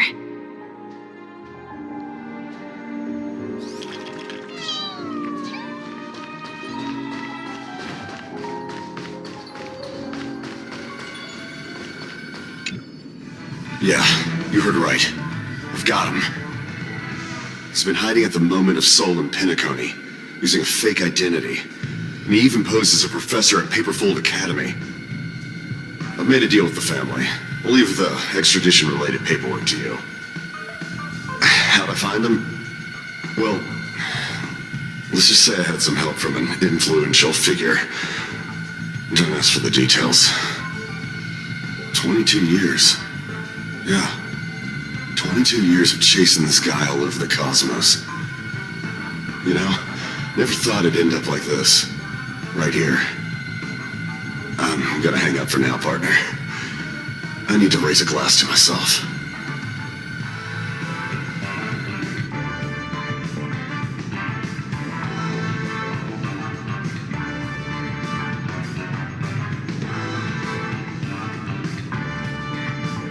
All of their wishes actually did come true. But I just don't understand. How did she do it? And what does pawn really mean? I should go back and ask.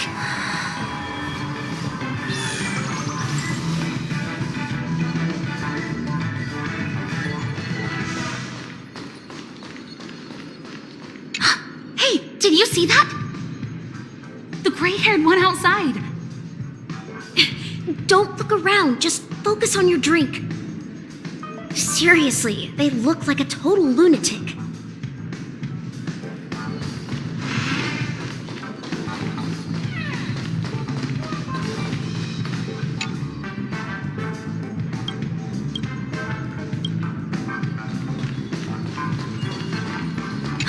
Hey, did you use the gray-haired...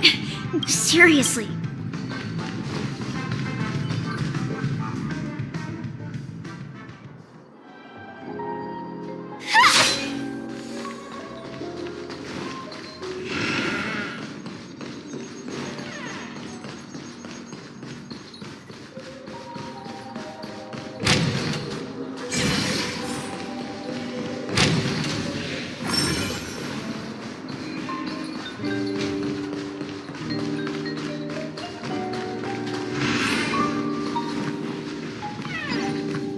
So you're back, Miss Samuel. Yeah. I found those people. And it seems their wishes did come true after visiting the Bonajade Exchange. But I'm not sure what you want me to see. They all seem to be living fulfilled lives. Not so fast. This step was just to show you that the Bonajade Exchange is genuine. That I had the power to grant their wishes. And now, I'll tell you the price they paid. Dell was from a wealthy family. He was head over heels for Dorothy and wanted to win her heart. So he made a deal with me. He put up his entire fortune in exchange for a gift that would impress Dorothy. It was a piece of cake for me, thanks to my IPC connections. However, Dell will soon find himself evicted from the Dreamscape because he can't afford his room. Whether he can bounce back from poverty, well, that depends on him. Let's just hope that necklace will keep their relationship from crumbling. Then there's Stacy, a lady with a gambling addiction. She wanted some serious luck, but she had nothing to offer, so I took something else instead. I took away all her close relationships. From the moment she stepped out of the Bonajade Exchange, every casino in the cosmos would remember her name. But her parents and siblings would sever ties with her, and it would be impossible for Stacy to make any real friends again. She will accrue a vast wealth due to her good luck, but she'll never be able to use it for the people who truly matter to her. As for Detective Walker, he spent 2 decades chasing down a wanted criminal for some heinous crime. But he never caught the guy. In his desperation, he came to me. He offered his own memory system as collateral. In due time, his memories as a detective will be erased, and he will completely forget his own identity and all the sacrifices he has made. Interesting, don't you think? I fulfill people's desires and grant them favors, and soon they come back to me with even greater desires. When people see others' desires get fulfilled, they develop their own desires. It seems like an endless cycle, but it does have a goal. In the end, I will get what I desire from this whirlpool. And patience happens to be one of my greatest strengths. So now, do you understand what you must give up, Miss Samuel? Or should I address you as AR 26710, a remnant of Glamoth's Iron Cavalry? I'm not surprised. You are much calmer than I expected. Entropy loss syndrome. Truly an unjust misfortune, isn't it? The higher-ups in Glamoth implemented such a failsafe within the genes of their warriors, just to make sure the Republic's most powerful weapons wouldn't fall into the wrong hands. As for the price, those Iron Cavalries weren't exactly seen as regular, independent humans, so there wasn't really a price to be paid. However, you are different. You're now a Stellaron hunter, a living being named Firefly. Naturally, you want to continue your existence, but with the firmament front gone, the people who know the secret and can cure the disease are nowhere to be found. Are you suggesting that the IPC has a remedy? Well, there might be a silver lining. That's all I can say for now. I see. It's no wonder you said I can't provide anything of equal value. Because nothing I own holds any meaning. So, you're going to ask me to personally restrain my partners to ensure my own survival?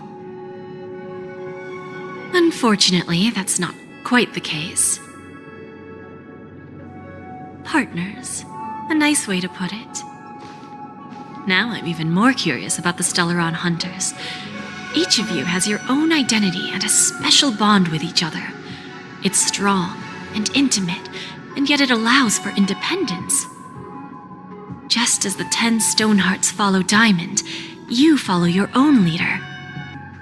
I wonder what they are like, and if all Stellaron hunters are like you. Traveling on the path of finality, but struggling against your destiny. Attempting to move in the opposite direction. I really hope that one day, all of you will come and visit my pawn shop. I'll be waiting patiently for that day. Can I see this as an invitation? From Diamond to the Stellaron hunters while keeping the IPC in the dark? Consider it more of a personal offer from myself. It doesn't represent the IPC or the Strategic Investment Department. The Stellaron hunters have interacted with the IPC, but not the 10 Stonehearts. Our paths have never crossed. As for your offer, I can pass it along to my partners. But I have a question. You know who I am. And you must know that my partner is keeping an eye on this room. If she wanted to, she could let the entirety of Purepoint know about it within a few mere seconds. What drives you to take such a risk and extend this invitation on behalf of Diamond, even if it could lead to your downfall? Simply put, you and I are the same. However, unlike you Stellaron hunters or the Astral Express, we band together merely to obtain what we want. Each of us has our own past and destined ends, and on this journey, we have been invited by Diamond to join him. This journey could be either brief or long, as each of us carries a void in our hearts, that can only be filled from the outside. So, Diamond made us a promise to divide the power of the Emanator of Preservation into 10 pieces and give each of us a cornerstone to fill that void. Mortal flesh is fragile, yet my heart is unyielding like the monolith. For without this resolve, the way of preservation would fade into oblivion. So, you understand? This pledge goes beyond a mere oath. It's our collateral in exchange for opportunities, wealth, survival, and a future. And whatever we gain from it will fortify the Stonehearts in return, allowing us to achieve the great cause of the preservation when the war among the eons eventually comes.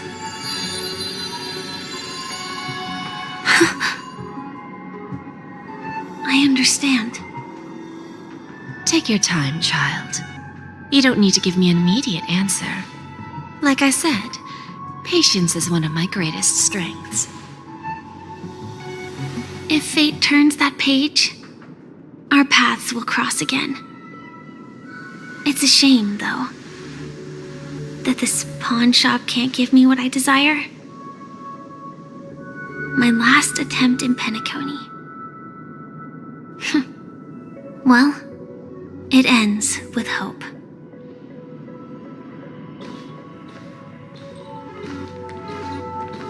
Lady Bonajade? I've come to deliver the collaterals promised.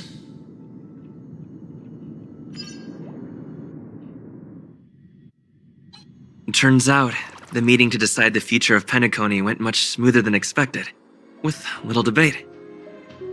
Oh, the Charmony Festival's opening ceremony is starting soon.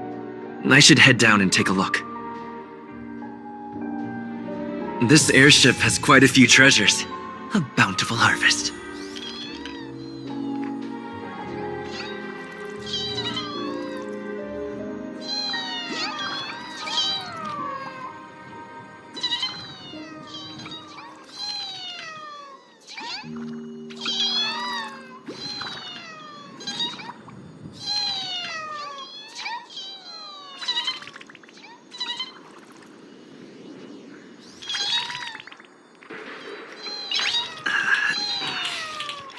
Nice.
Nice.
Remember, I can take you out with just one shot whenever I choose.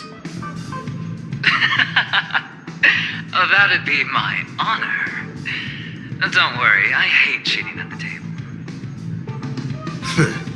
You better. Ah, look who's here. The great hero of the Astral Express. The most dazzling trailblazer in all of Penacony. Oh, you're here too. Long time no see, friend.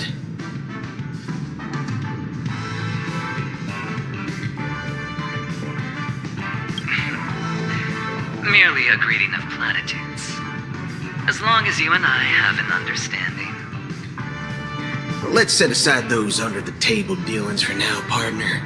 Don't want to spoil the festive mood of the Charmony Festival. I agree. Now let's congratulate Mr. Trailblazer. I hear the family intends to thank the crew at the Charmony Festival. It's a real pity I can't personally be there to witness this.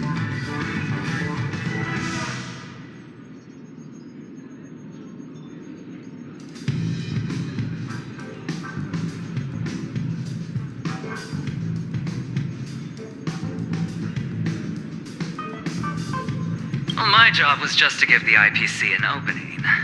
Other things aside, I think I did a pretty good job at achieving this. While you were at Dreamflux Reef, we were actually close by. We wouldn't have been able to dig up so much dirty information without the help of a knowledgeable friend. But that emanator didn't pull any punches. My body couldn't hold out too long. Otherwise, this would have been settled in a much cleaner manner.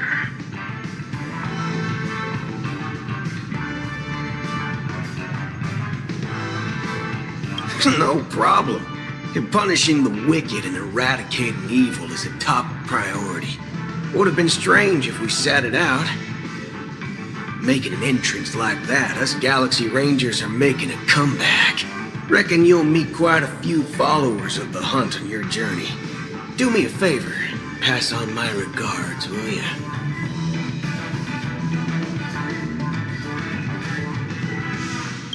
Forget it. I'm not one to beat around the bush. I've got a score to settle with a high-ranking executive fella named Oswaldo Schneider. This flamboyant fella here can help me find him. The feud between the Marketing Development Department and the Strategic Investment Department is well known across the cosmos. But what I didn't expect was the involvement of the Galaxy Rangers in this feud. Looks like things are about to get spicy.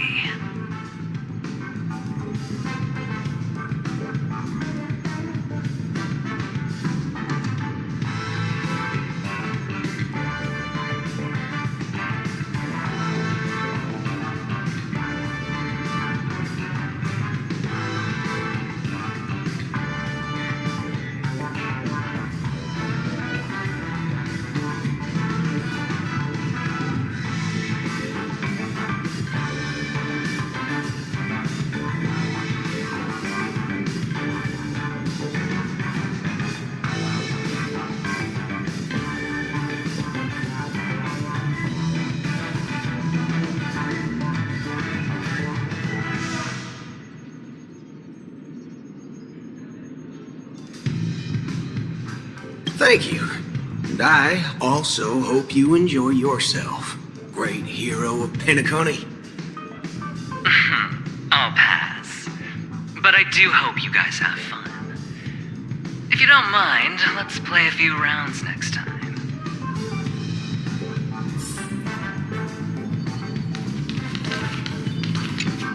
It's time to let down our hair and enjoy ourselves on days like this. I hope you can enjoy yourself to the fullest, oh great hero of Penacony. It's time to let down our...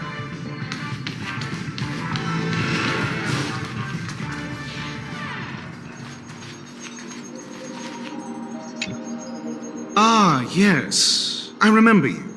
Your performance at Hsr space station was adequate, I suppose. No wonder that gambler likes you so much.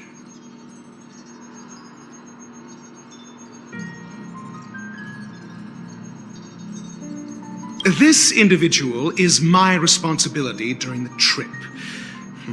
Nothing more than an errand from the Office of Academic Affairs. Very well. The Charmony Festival is about to commence soon. Take advantage of this unique opportunity. The blend of work and play is essential for superior knowledge absorption.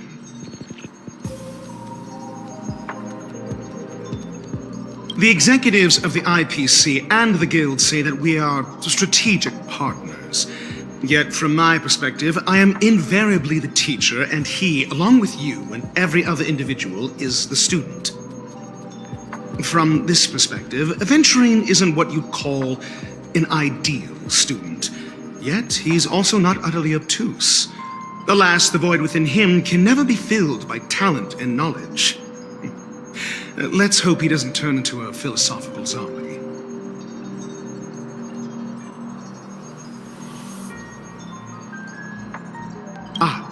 Saying such a thing merely indicates that you have not truly grasped the essence of learning. The principle of balancing work and relaxation is scientifically grounded, with the relevant proof process detailed on page 21 of the 31,467th issue of the academic journal Star Caesar. Acquiring knowledge aims to enhance living. Don't invert priorities like those dolts at the Guild. Then you'll excuse me.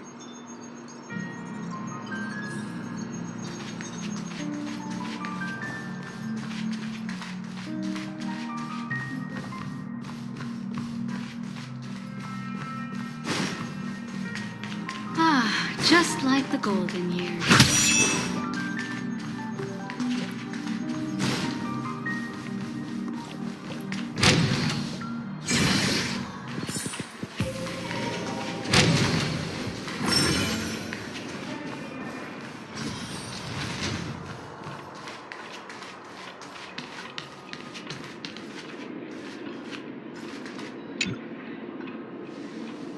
Well, if it isn't my old friend. It hasn't been long, and yet here we are again. How are you?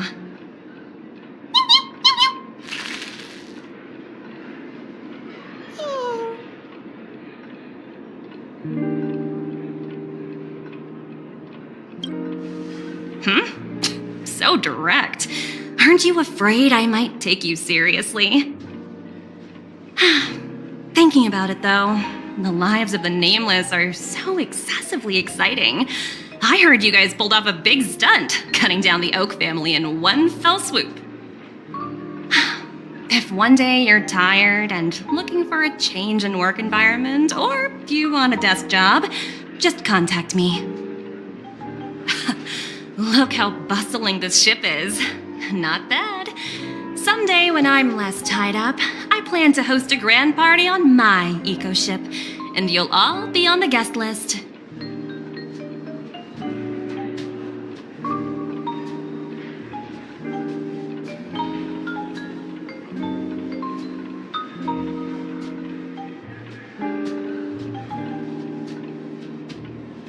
Transform?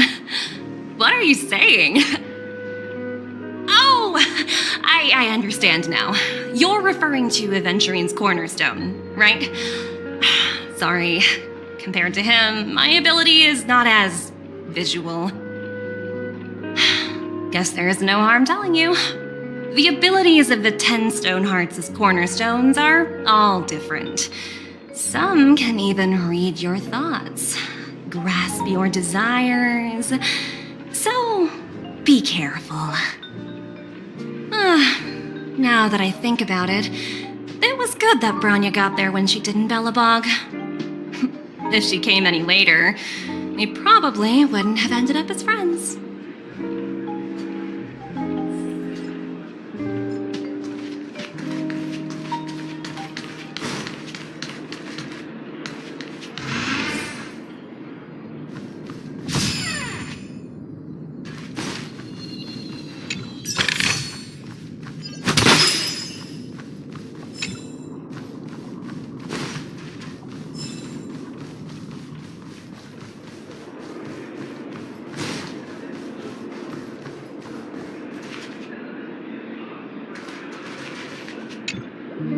Hey there, lively guy. Welcome to the Bonajade Exchange. What should I call you?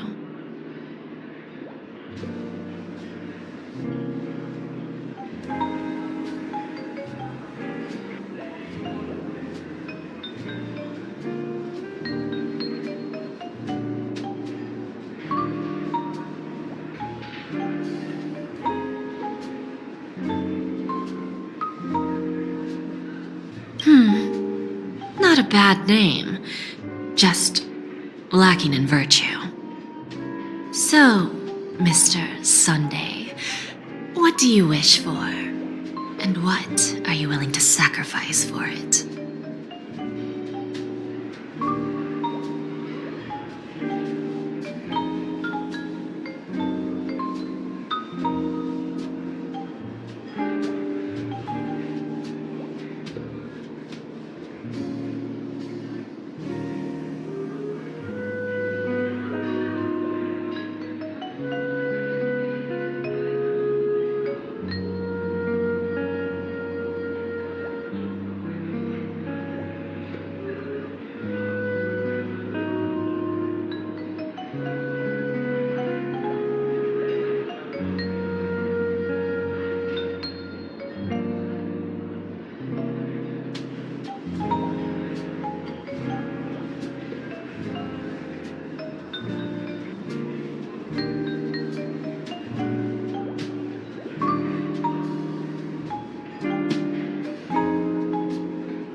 This is your wish.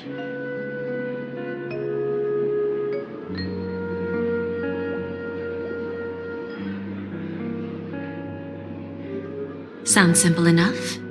Very pragmatic. Then, let's discuss the cost.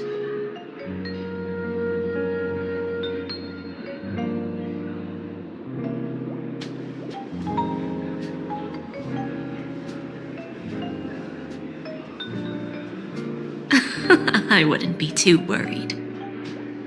To fulfill this wish, the thing I need is simple. The tail of an animal. Well, it's a two-legged animal with black fur, a round head, and long ears. It's omnivorous and is prone to mood swings. Most importantly, it has mastered the human language and can communicate. Bring its tail to me as collateral, and your dreams will come true.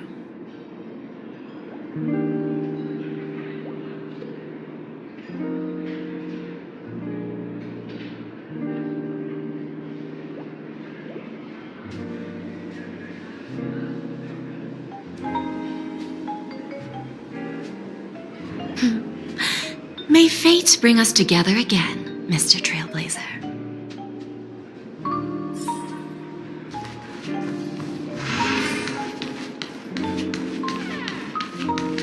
What services do you require?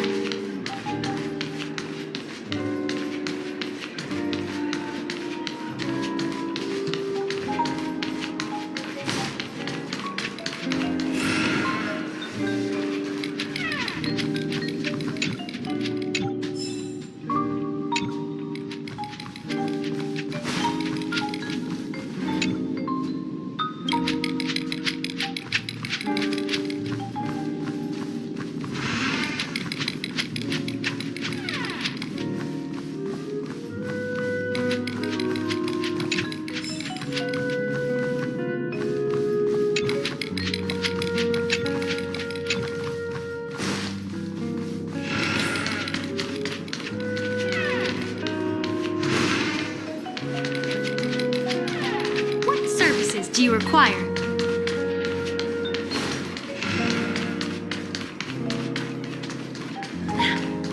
Watch yourselves in front of the IPC. Don't you dare embarrass me.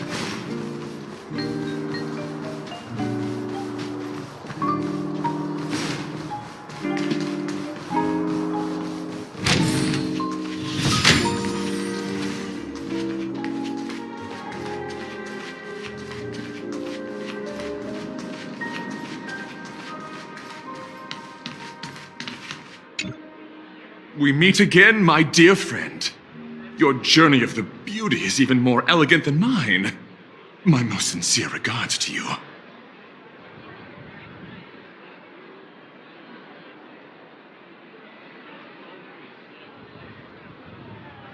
Unlock? An eloquent and picturesque choice of words. Yet you have already set forth on the path of beauty. I have heard of your valiant deed in leading others to vanquish the omen of evil, though the tale bears a tinge of regret. You have undoubtedly championed beauty and justice. May Adrilla smile upon you.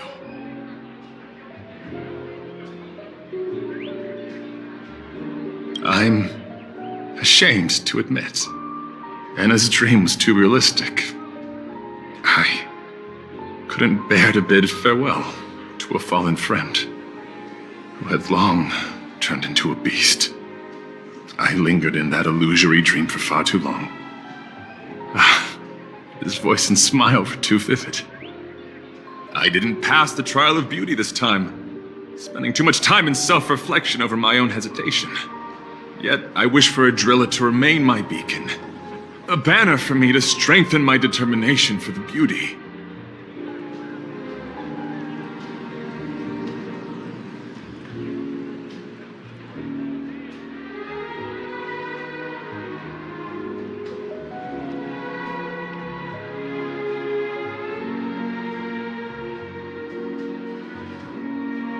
If an admirer of the beauty gets lost in the pursuit of power, they risk descending into the omen of evil, a form which is neither human nor beast.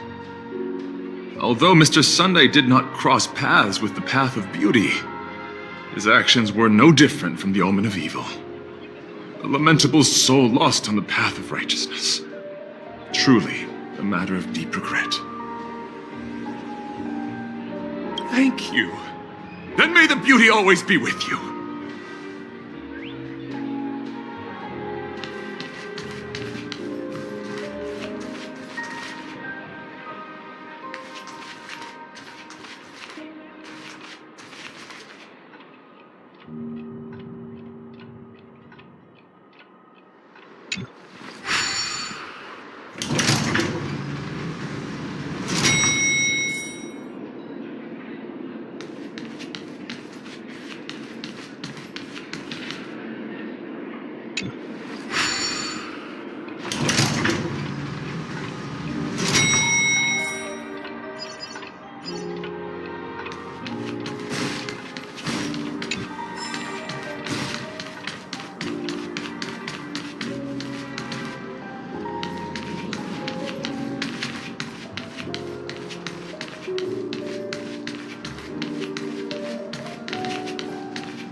Got it. Excuse me, I was here first.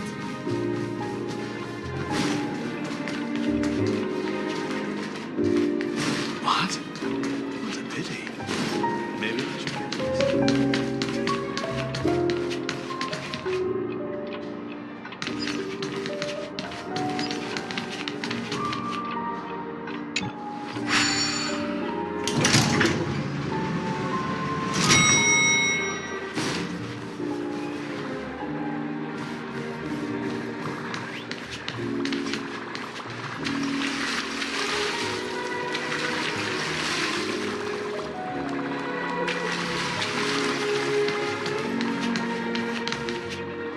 The festival hasn't started. Let's take a quick break. Hi, we meet again. Who's that? It's really you! I knew I didn't get the wrong person.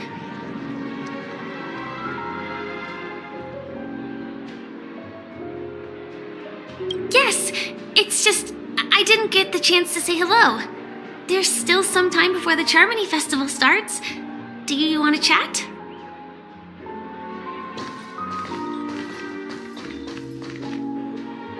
Two murder cases, a showdown with the IPC's ambassadors, the legacy of the Nameless, and a remnant of the Order who dreams of creating a paradise in place of the Eons. You guys even ended up shattering the dream. It's truly been quite a vacation. It's a good thing that you guys managed to overcome all those difficult problems. Congratulations! After the Charmony Festival's opening, will you guys be leaving again?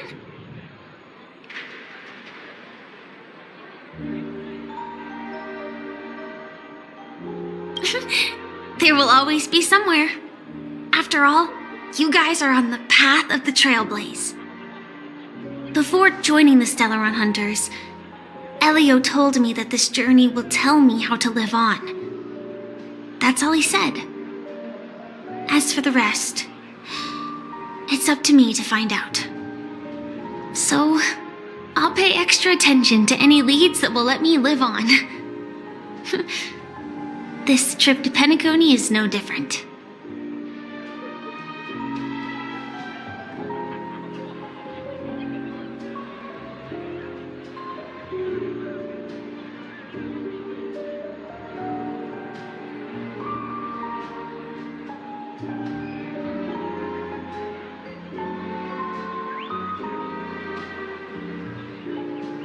Yes, sadly I was looking in the wrong place. But I did reap some rewards. Do you know Miss Jade from the IPC's Strategic Investment Department? Bonajade Exchange belongs to her. She told me her price, but...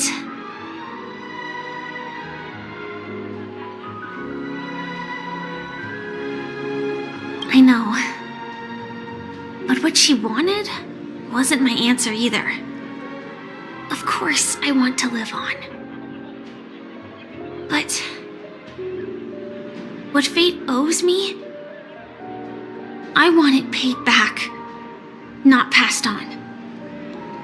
No one else should be involved because this is a grudge between me and fate.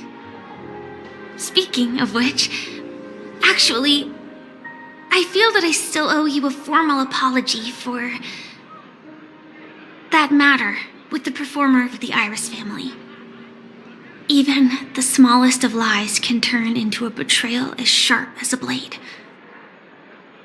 I'm sorry.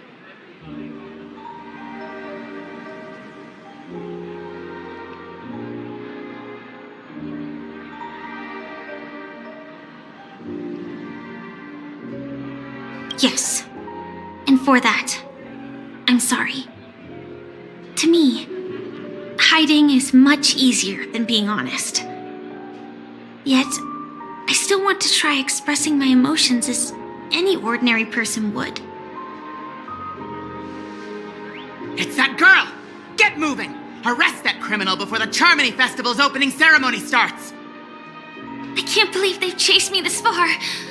Looks like we have to say our goodbyes. Don't worry about me, just go and enjoy the ceremony. The script hasn't reached its end yet. we will meet again.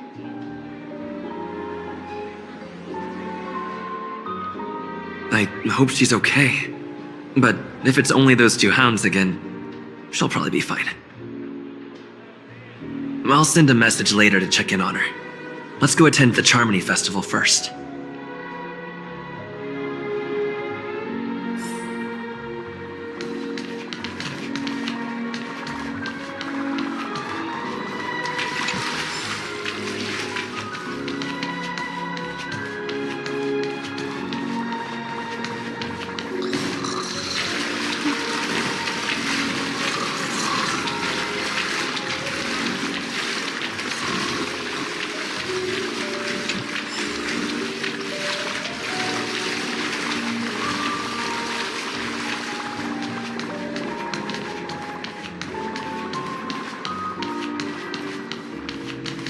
Let's take a seat here. Everything is settled. But there's still some time left. Maybe I should take a walk?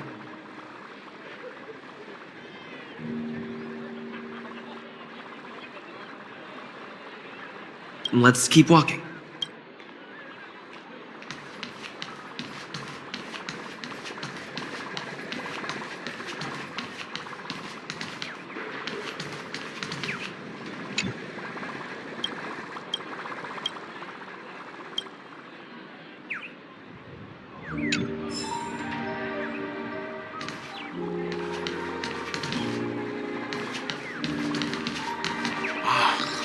So this is the legendary Radiant Feldspar. I tripped and fell right here. Just completely face planted. Let's take a seat here. Everything is settled. But there's still some time left. Forget it. I've done enough walking around already. Let's take a seat and rest for a while.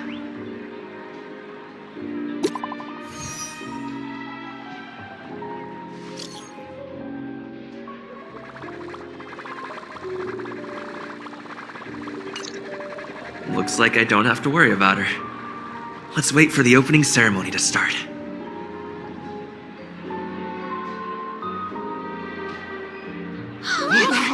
It's Miss Robin! Hey, Miss Robin! Hey, Miss Robin! Over here, Miss Robin! Miss Robin! Miss Robin! Miss Robin! Glory to the family! Glory to the family! I'm your biggest fan, Miss Robin!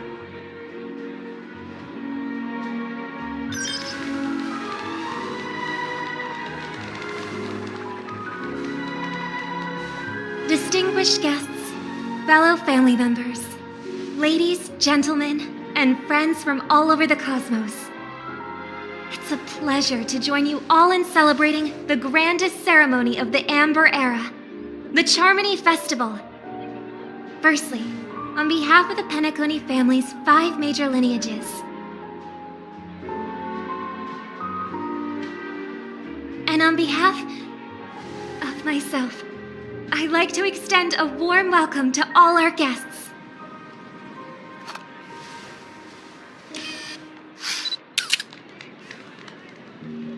As you all may have noticed, this year's Charmony Festival is far from regular. Thanks to the efforts of everyone, this celebration is unprecedented in scale, with factions from across the cosmos in attendance. Not only that, the customary opening ceremony held at the Penacony Grand Theater has now moved to the Radiant Feldspar, the very airship you all stand upon. We invite you to express your warmest applause and deepest appreciation for OT Alfalfa, head of the Alfalfa family, for his selfless devotion to the Harmony's cause.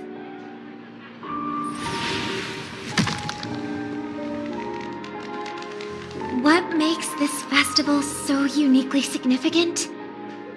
As is widely known, the Radiant Feldspar had to halt its voyage due to an anomaly in the Sweet Dream, sparking widespread discussion in the 12 hours.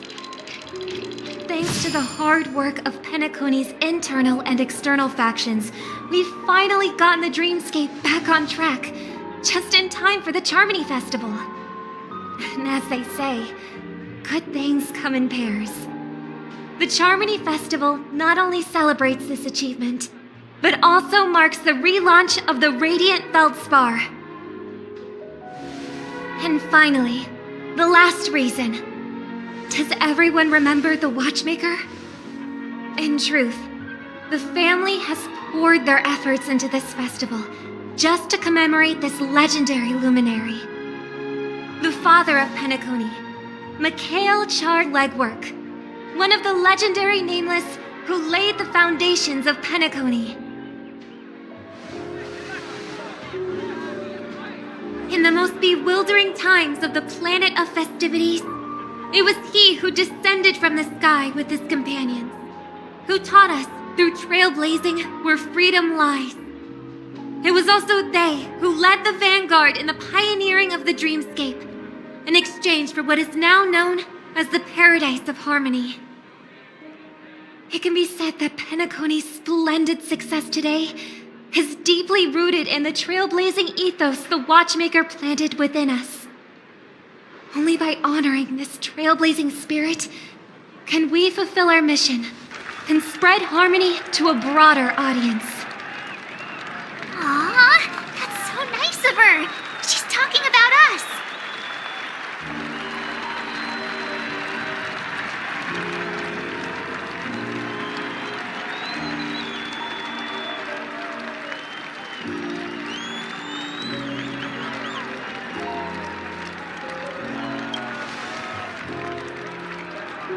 Obviously. Wait, why does that seem so ominous? And now, the sweet dream is back on track. All thanks to the Trailblaze, of course. If it weren't for everyone on the Astral Express, we wouldn't be able to successfully host this Charmony Festival. Thus, with unanimous consent from the 5 major lineages, Penacony's family, on behalf of all family members throughout the cosmos, offer a token of appreciation to the Nameless. Oh, I wonder if it's gonna be a big one! We will transfer ownership of the Radiant Feldspar to the Astral Express. A meager appreciation that we hope you will accept with grace. Let us gift our applause and cheers to these brave and dauntless Nameless. Nameless! Nameless! Nameless! And now, I propose a toast. To harmony, to the Trailblaze, to the future of Penacony and the universe, and to the generous Alfalfa family head, Mr. O.T. Alfalfa. Cheers! Cheers!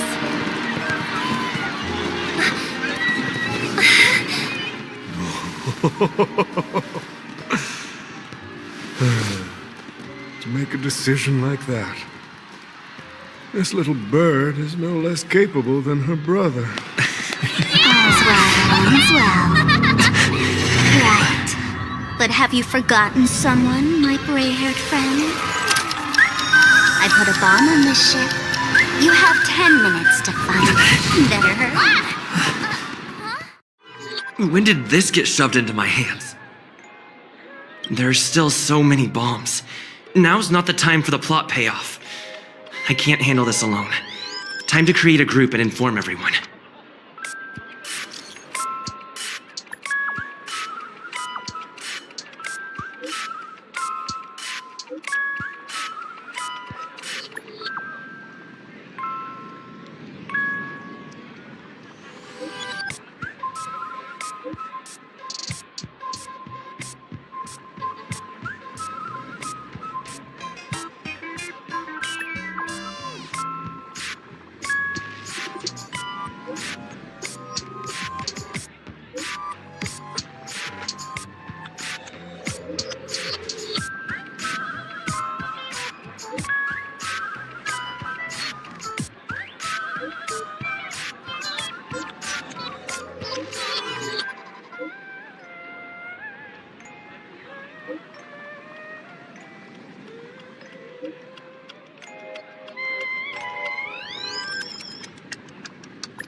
All set.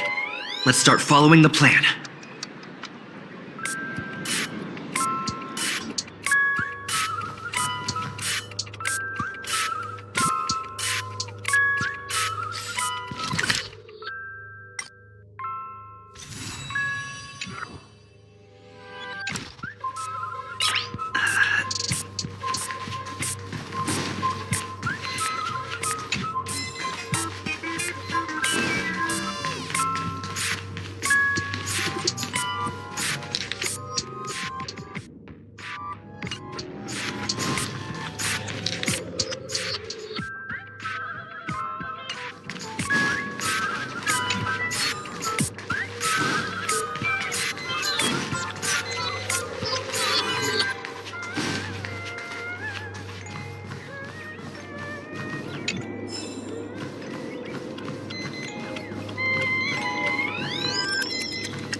We meet again.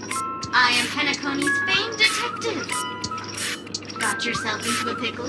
I'm more than happy to help. But unfortunately, I'm preoccupied with a couple of unsolved cases. So, you'll have to wait your turn.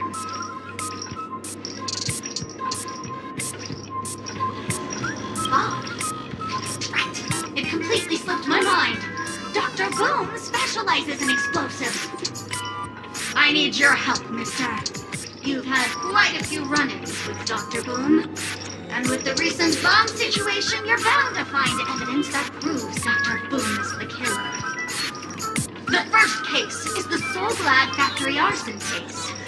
We found a hammer, a doll, and half a liter of unidentified fluid at the scene of the crime. Our forensics results showed it's a red herring. The second case is the Blue Hour auction robbery. A gang of masked thugs broke in, stole a fragment of the Astral Express, and left behind a large hammer, a doll, and a half-dead red herring at the scene. Those are all the details. The way I see it, there must be a link between these two cases that will be the key to exposing Dr. Boom. I trust in your deduction. Which piece of evidence do you think is the deciding one?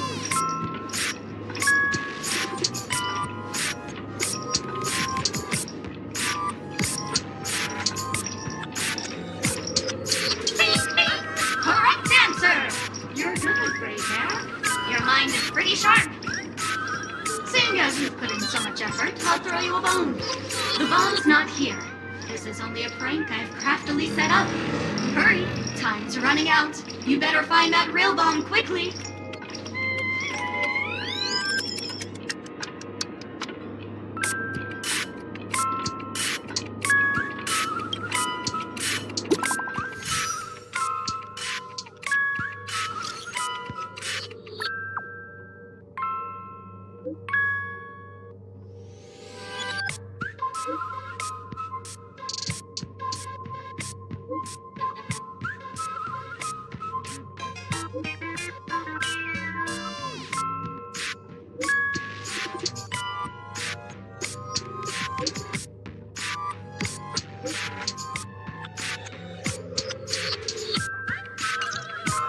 At least I made some progress.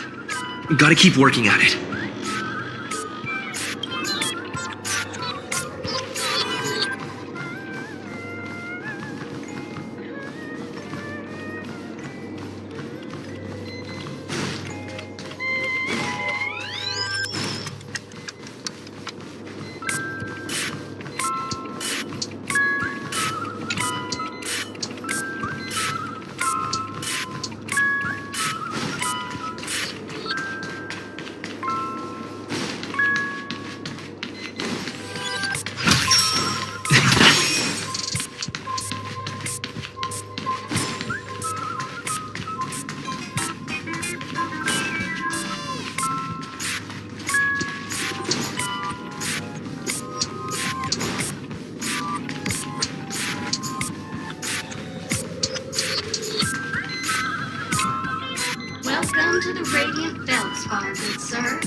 I'm a dangerous bomb, and an outlaw who despises law and order. May you have a splendid day.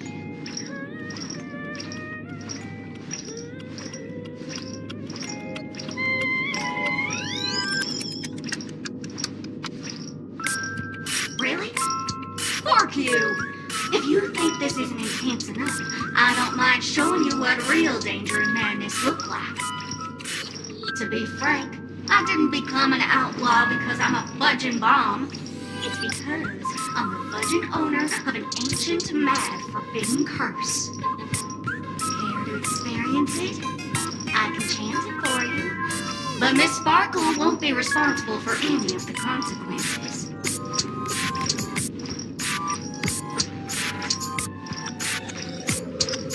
Holy fudge, you're more insane than I am. Let me gather my wits. The ritual is ready. Perk up your ears and listen closely to the most ancient, primal fear etched into the very fudging genes of humanity. Balloonska, boomska, little sparkles! Balloonska, boomska, little sparkles!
Is that all?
We meet again. I never thought I'd see you here.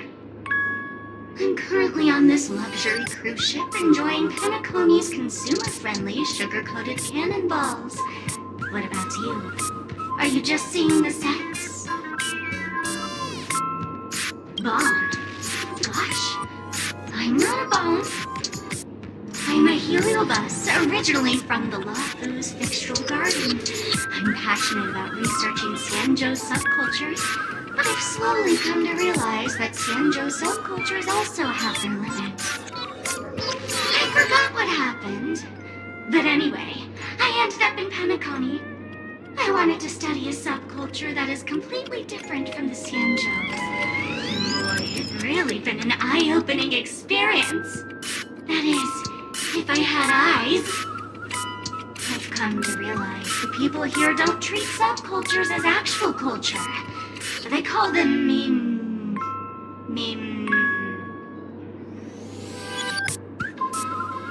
Yes, meme, that's it! They even have forms. I'm good friends with a meme with sharp teeth and claws. It's very interested in the Xianzhou videotra culture. I gave it a Xianzhou name, and it was delighted. Oh, speaking of which, I should go and look for it. Mimi the monster has an explosive temper, and it's never been very patient. I hope you can find a real sugar-coated cannonball, bomb. Bye-bye.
Lovely actor.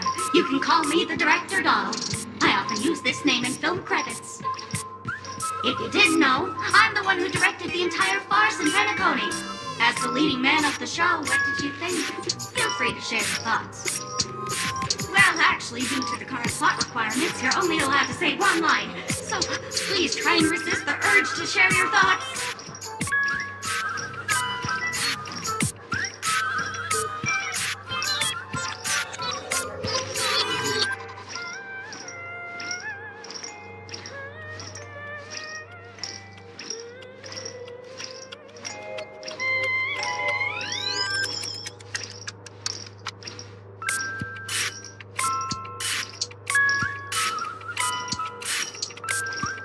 Really? You really have no questions? Okay then, what a pity. Since you're done asking questions and I'm done answering, according to the script, I must reveal to you the fact that there's no bomb here at all, thus causing you to want to kick yourself for spending this whole time listening to me prattling on, after which we will part ways.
Hello, lovely actor. You can call me the Director Doll. I often use this name in film credits. If you didn't know, I'm the one who directed the entire farce in Penacony. As the leading man of the show, what did you think? Feel free to share your thoughts. Well, actually, due to the current plot requirements, you're only allowed to say one line. So please try and resist the urge to share your thoughts.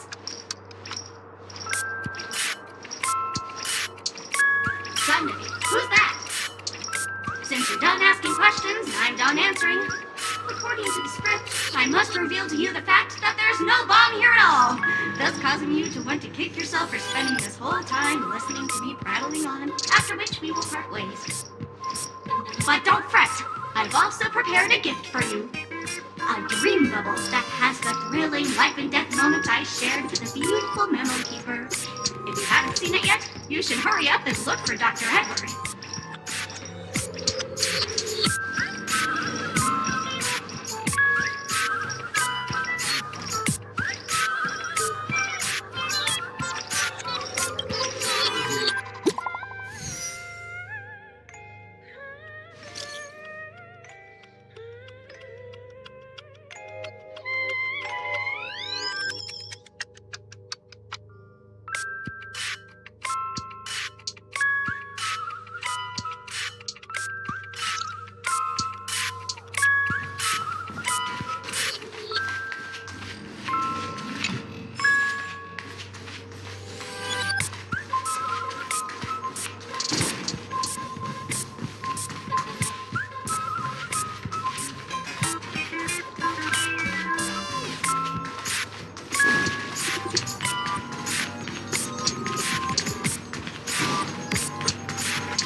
Looks good.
Actually, as for that,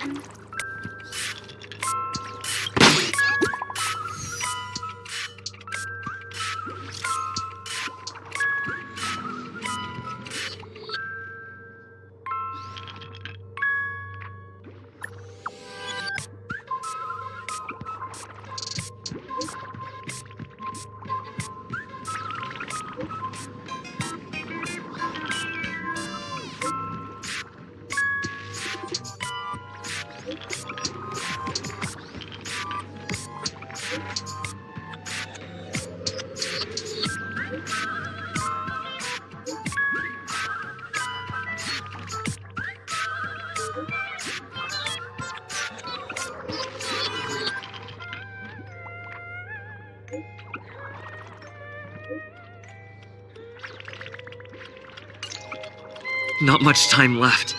I hope I make it.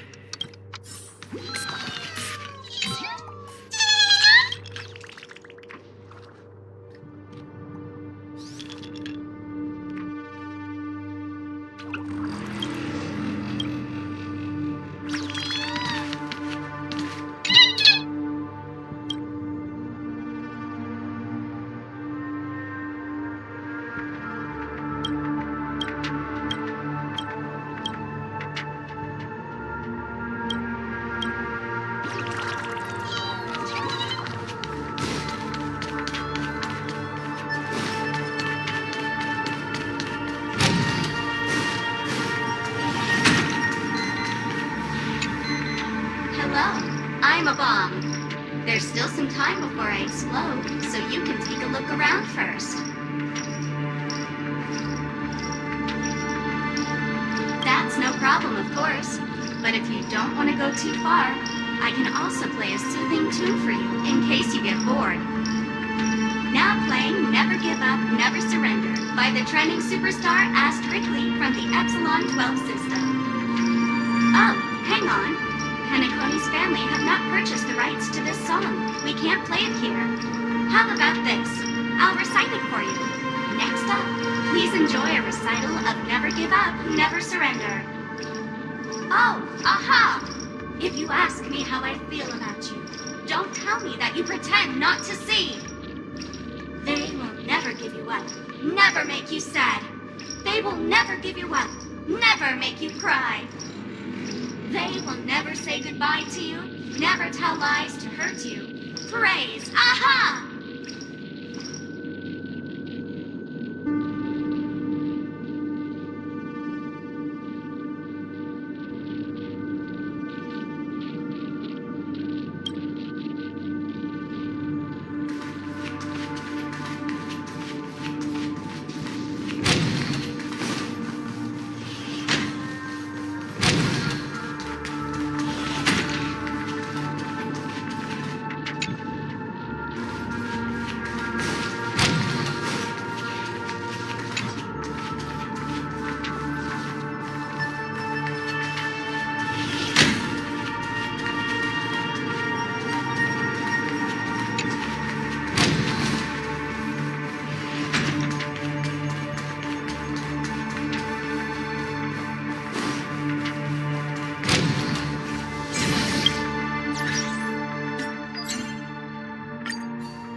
Is that Firefly? 28 minutes, 46 seconds. 28 minutes, 45 seconds. You're here!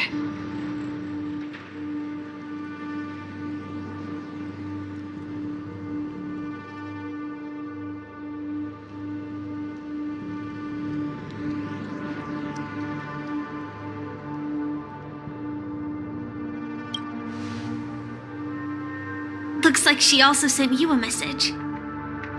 Since you're here, I'll just keep it short. Just over half an hour ago, I received a message from an unknown sender and rushed here as soon as I could. 27 minutes, 52 seconds. 27 minutes, 51 seconds. The Sweet Dream has lost the protection of the Order. If it were to blow up here, the consequences would be unfathomable. I've scrutinized it for a long time, but the bomb's design is incredibly unique, as if it's been locked by some mysterious path force. Apart from its creator, I fear no one knows how to deactivate it.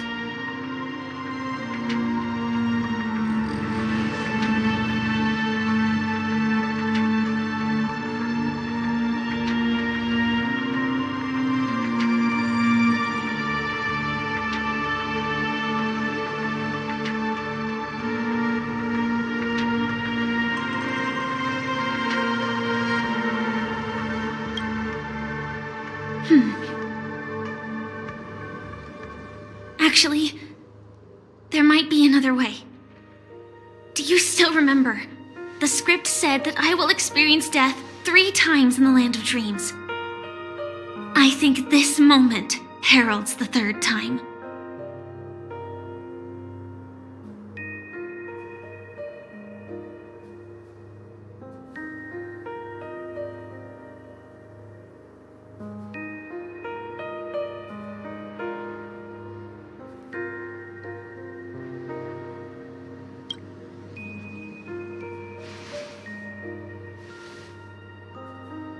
You may already know that I have no way of evoking dreams. I employ a Stellaron Hunter's special method in order to enter dreams instead. This allows me to perform feats that typical dream chasers can't. As long as I can bear the pain of the Memoria pressure, I'll be able to dive into the primal memory zone beyond the dream and extend a lifeline to the Radiant Feldspar. I will take this bomb into the depths of the Dreamscape, as deep as possible where there are no living souls around. That way, at least no one will get hurt.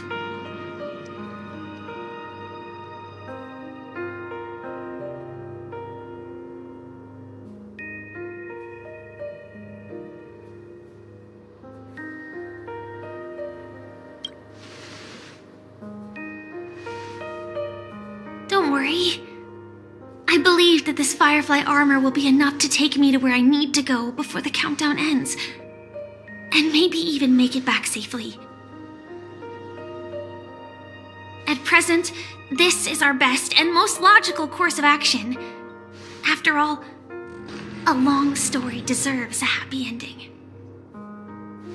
I have some words to share with you, though they were spoken to me by Miss Acheron. She said that the so-called impossible is merely something that is yet to happen. At the moment, there are so many things that seem impossible, but are they really never going to happen? Maybe it's just that the moment to disprove these impossibilities hasn't arrived yet. Whether it be a literal ending, suffering akin to death, or a harrowing deathscape. Before the appointed destination arrives, they are all the same. Yet I can still make myriad choices. I also firmly believe that when that moment arrives for us to make a choice, the answer to our end will already be within our hearts. It is not destiny that shapes us, but we who shape destiny. The Astral Express and the Stellaron Hunters are like light and shadow. We walk on different paths, intertwined, moving forward and growing together. Maybe the end is predestined, but it is not today. Since things are going too well, let's speed up the countdown. Human life is short, just like fireflies to a flame. So if you have an answer in your heart, always remember, don't leave with any regrets. We have this right, don't we?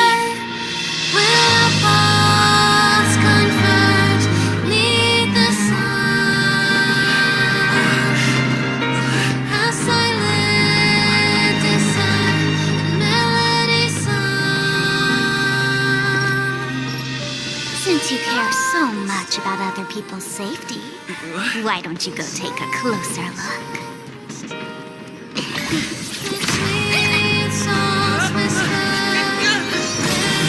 You see, everything is possible in this land of dreams. We each came here with our own goals and realized them in unimaginable ways. Regardless if the result was a sweet illusion or a bitter reality. It was an answer we longed for, day and night. So, why do people choose to slumber? I think it's as you said. Because in the end, we will wake up from our dreams.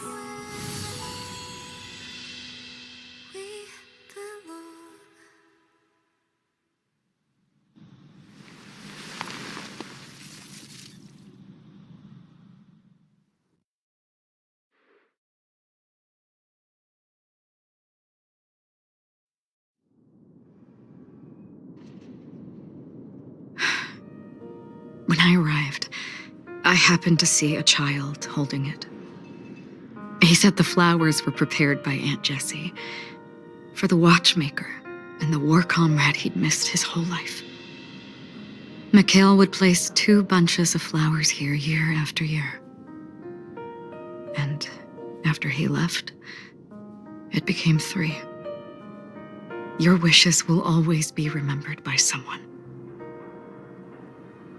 Now, Penacony, as you hoped, has welcomed the dawn after a long, dark night. The path forward may not be a bed of roses, but at least people are prepared to step forth towards freedom. Tiernan, you can go home now. While the Nameless are also preparing for the next stop of their voyage.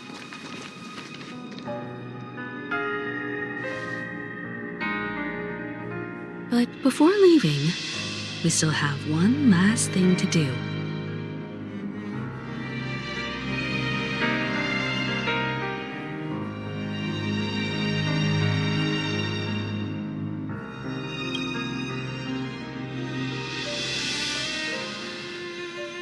A fitting end to the tale of the departed. One could not ask for a better farewell. Go on. They're all here.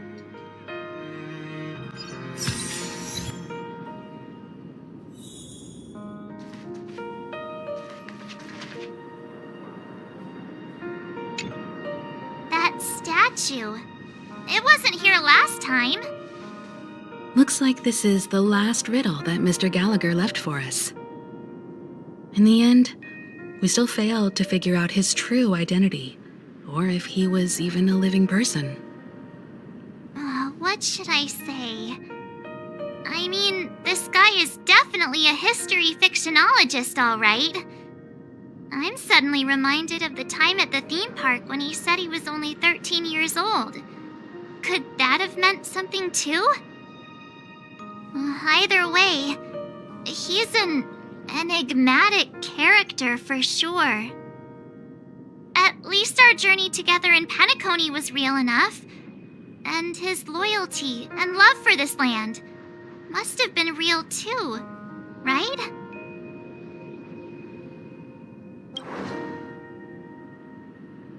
Gallagher, we raise a toast to you, the slumbering hound.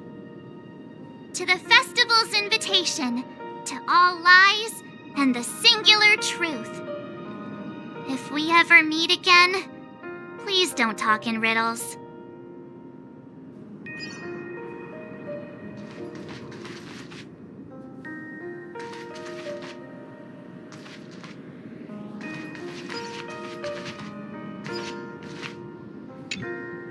Honestly, when I heard the conductor's request, I was pretty surprised.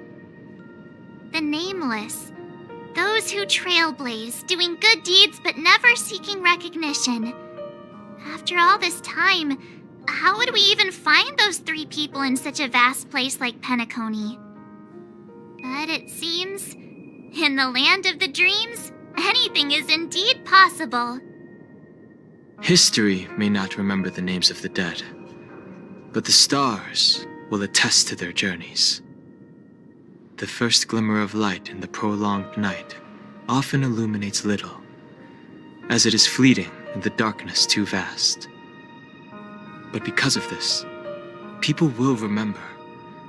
As long as something shines in the night sky, then when the first star falls, countless more will follow, streaking across the horizon. Brooklyn Tiernan, Rosalina J. and Estella, we raise a toast to you, trailblazers of the Silver Rail. A toast to history that no longer remains silent. The passionate and courageous pursuit and a voyage that traverses the stars.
Is the Astro Express ready to depart Penacony?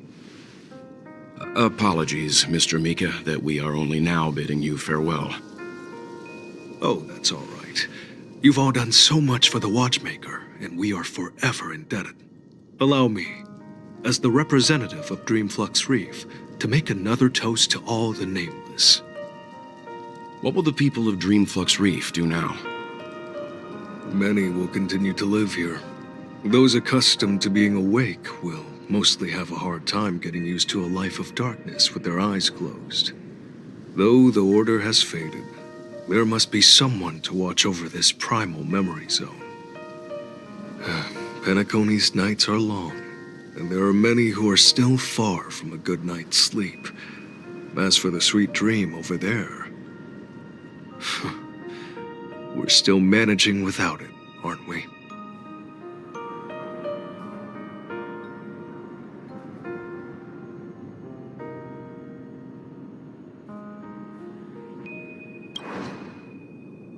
Mika and residents of Dreamflux Reef, we raise a toast to you, watchers of the long dream. To your tenacity throughout time, to each sorrowful night, and to the dawn that is finally upon us.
In the end, we still came full circle.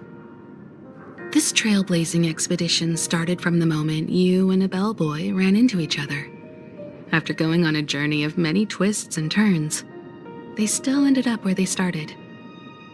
Just like a clock's hands that turn round and round, the start and end of each day will always land on 12 o'clock, the advent of time moving forward. There shouldn't be much left to say. This entire adventure started because of you, and should naturally end with you. And then, a new page will be turned. Mikhail Char Legwork, we raise a toast to you, watchmaker of the land of the dreams, nameless of the Astral Express. To Penacony's past, present, future, and the child's unwavering dream unto death. With that, our duty as nameless should be complete, right? The trailblaze can illuminate the way. But ultimately, the future of a world belongs to those who live in it.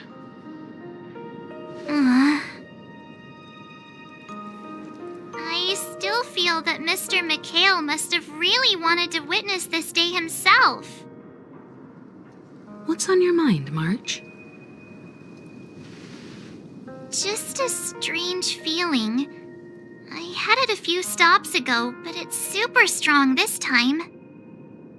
Why not talk about it? Maybe everyone's thinking the same thing. I can't help but think that whether it's Mr. Mikhail, Mr. Tiernan, or Madame Rosalina, their lives must have been long, and they must have experienced plenty of stories. They were also young once, stumbling and bumbling around just like us, getting into scraps and mischief, that sort of stuff. Companions, enemies, journeys, adventures, all the sad and happy memories. The everyday that we're used to, they've lived through them too. But those things are all in the past.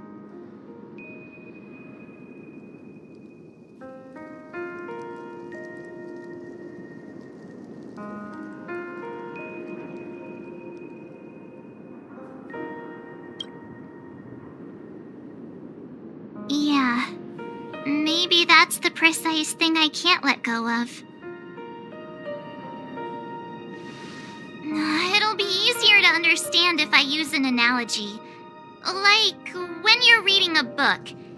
If one of its characters keeps running into obstacles and experiences an ending full of regrets, we're bound to feel a bit mixed about it, right?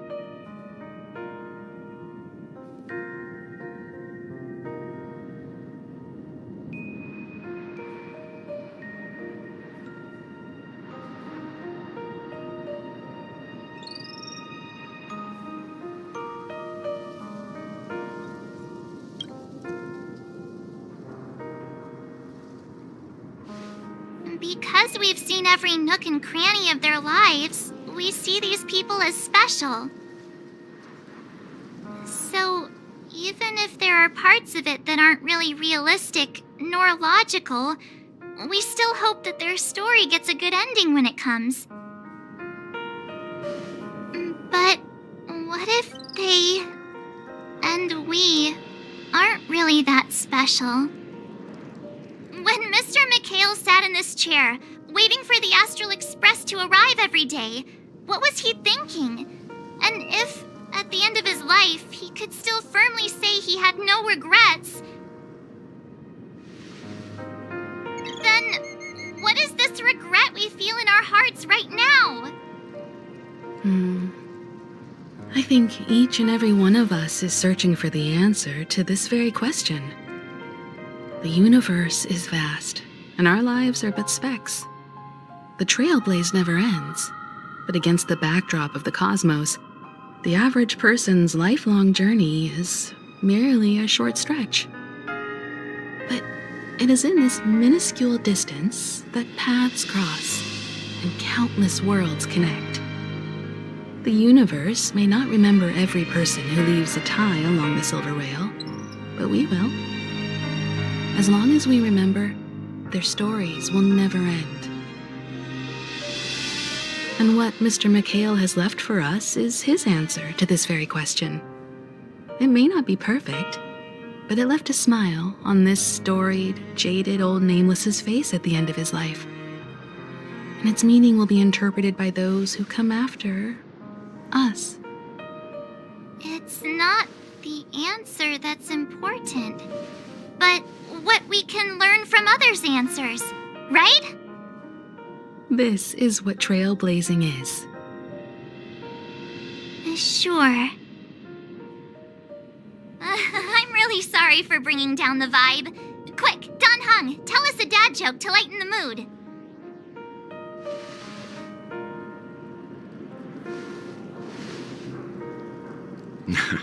It's never a bad thing to reflect. One day, we'll all have to face our own farewells.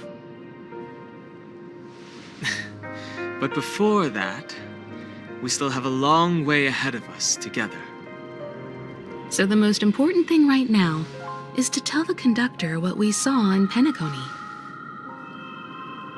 Then prepare ourselves for our next trailblazing destination.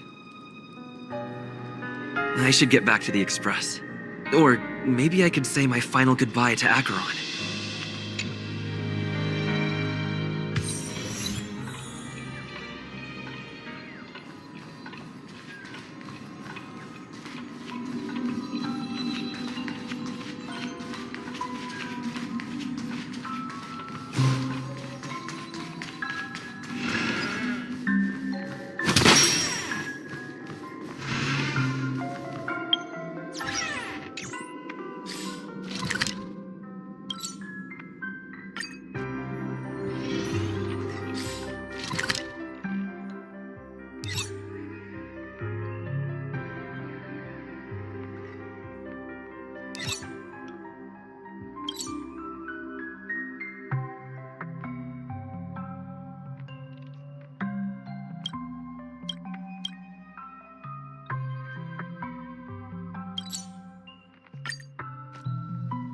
I should get back to the Express. It's still early. Or maybe I could say my final goodbye to Acheron.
If we ever meet again, please don't talk in riddles.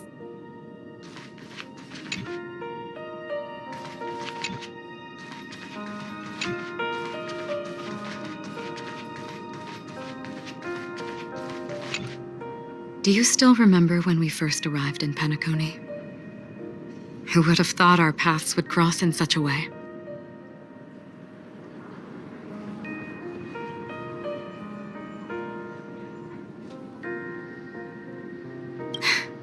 Come to think of it, I didn't even get a chance to formally introduce myself. Simply put, I'm a self-annihilator who was cursed by the Nihility. My hometown was destroyed a long time ago.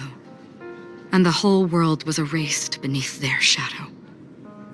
In order to fight against the cruel end of self-destruction, I went on a journey in search of a way to sever the chains of the nihility.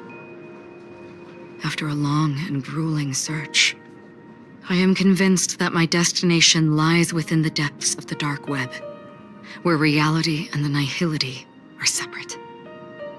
In there lurks a secret called Device 9. One day, I'll reach it. The ocean of stars is vast, and given our destinations, I'm afraid our paths may not cross again. But the trailblazing expedition ahead is always full of unknowns, and my blade is sharp enough to sever fate. As long as we maintain our original resolve, I believe there will come a day where we will meet again. In that case, I must apologize for my rudeness. Do you remember when we first met? I once said you reminded me of an acquaintance. Because of the Self-Annihilator's curse, my memories are stripped away, blurring my past. And after our journey together, what I originally thought were familiar feelings were merely illusions. I believe this was truly our first meeting.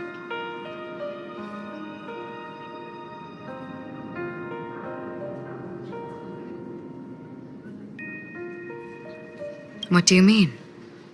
It's improbable that you've crossed paths with my past self. What I mean is, there is nothing left to retrace there. Only nihility.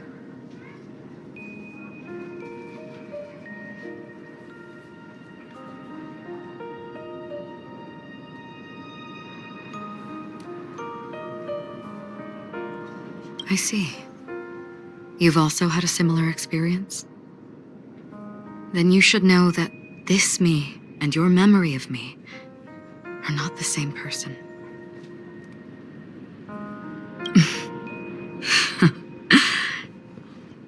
Long ago, I too was like you, with irreplaceable companions. We also embarked on journeys, making the best choices we could, whenever we could. Unfortunately, we didn't achieve the outcome we wanted. But moments like this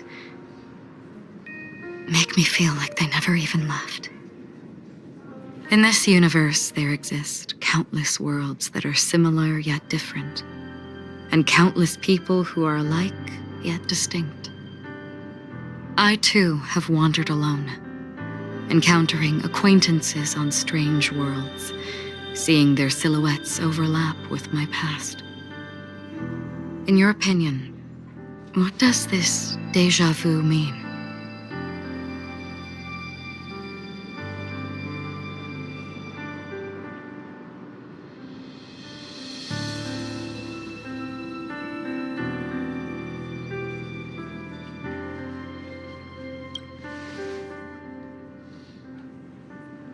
Attachment, desire, longing.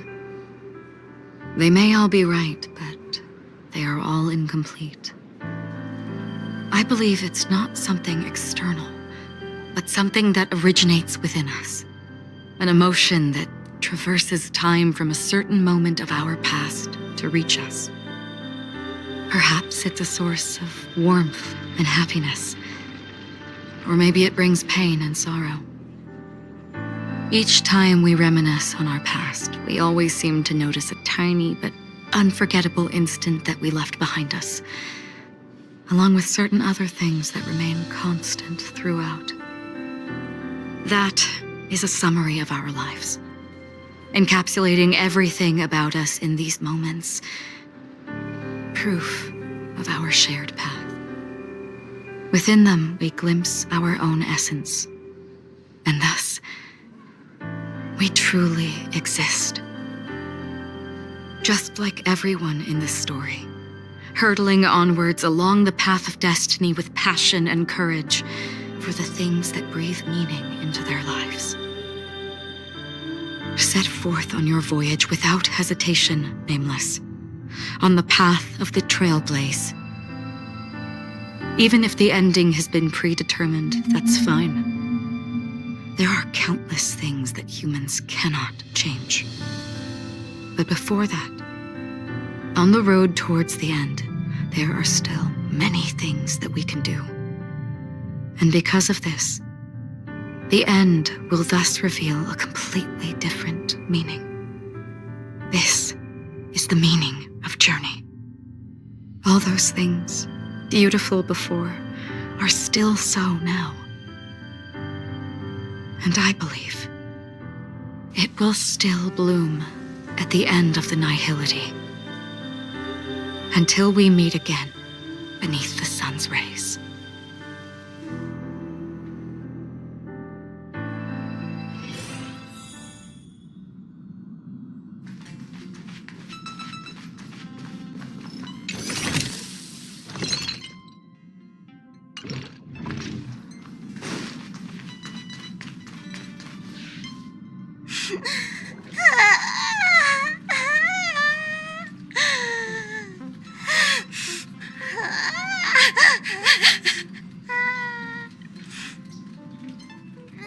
There. Chin up, Pom-Pom. Don't be sad. Don't cry. Wow. Your method of consolation is truly unsophisticated. Still better than just standing there like a scarecrow.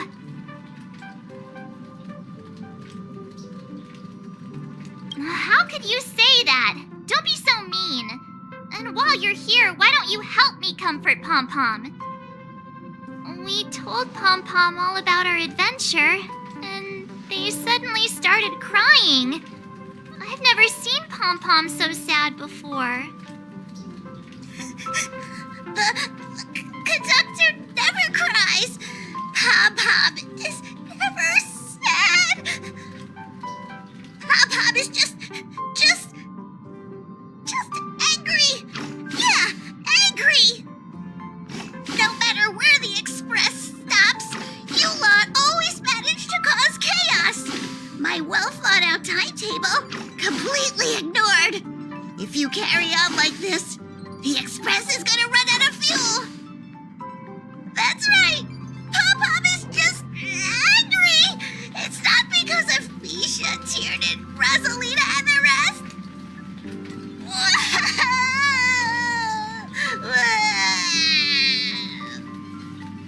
It's okay.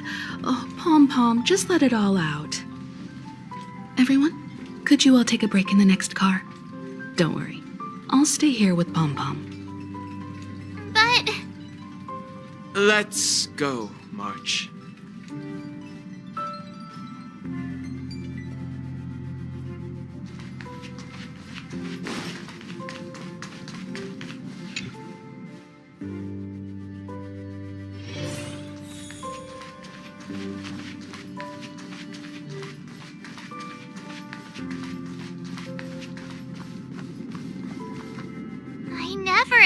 expected Pom-Pom would be so distraught.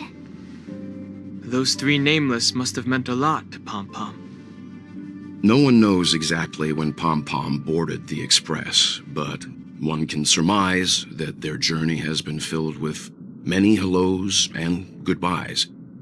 Probably more than we can imagine. The fact that they're crying so hard is probably a good sign. It proves that Pom-Pom's emotions haven't become dulled by the grind of time. They still deeply cherish every nameless who has boarded the Express and value every journey shared with them. Leave it to Himiko. When it comes to comforting, there's no one better on the Express. Well, they were a little emotional at the time, but I'm afraid that's not out of the question. Since you joined us, the Express has stayed longer than anticipated at every stop along the way, and to ensure that everyone always makes it back on board, Pom-Pom has had no choice but to delay the warp jump schedule. I see. No wonder I can regularly hear Pom-Pom pacing anxiously up and down the corridor. Turns out Pom-Pom's been silently putting in a lot of work for us. Wow. Different from typical vehicles, the Astral Express converts every trailblaze into the energy it needs to run. Ideally, as long as trailblazing expeditions continue without interruption, the Express will receive a constant flow of energy, much like a perpetual motion machine. But because of our previous encounters, fuel is being used up much faster than expected. We can probably only pull off 2 more warp jumps at most. Only 2 more? Isn't that super risky? I don't want to become an ice cube floating around in space again.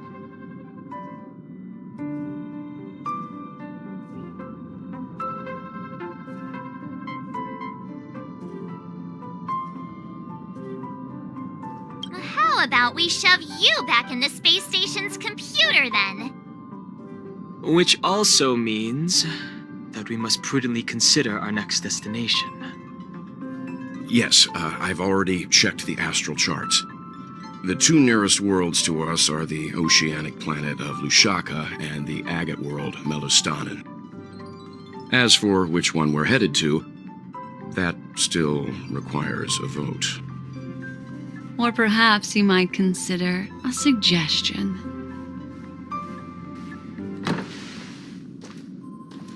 Everyone, we meet again. It's you! Why were you just in my room?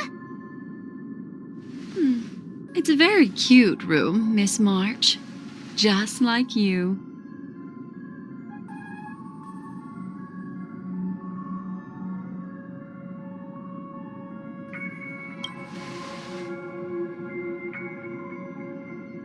Memo Keeper, let's put aside how you managed to sneak past everyone and board the Express for now. You mentioned a suggestion. I accidentally overheard how the Express obtains fuel. I just wanted to chat with everyone to see if we could work together. But now, it appears my suggestion could be the very lifeline that saves everyone. Please speak candidly. Depending on what you say, we could very well ask you to disembark. The Permanence's descendant. What a charming little dragon, especially with those mired memories of yours. But I digress. If the Astral Express is in urgent need of a special trailblazing expedition to recharge its engine, have you all considered this? Perhaps your destination could be a world that even the renowned Akivili never reached. Should you be able to lay down a new stretch of silver rail, the Express may never have to worry about energy ever again. Trailblazing to a world that even Akivili has never been to? Is that possible? Continue, Memo Keeper. This destination of which you speak, what sort of world is it? A world that many across the universe don't even know exists. A world hidden away from outside observation. Its presence only revealed by the light from the mirror of the Garden of Recollection. A world fettered by 3 paths, its destiny hanging in the balance. The eternal land, Amphorius.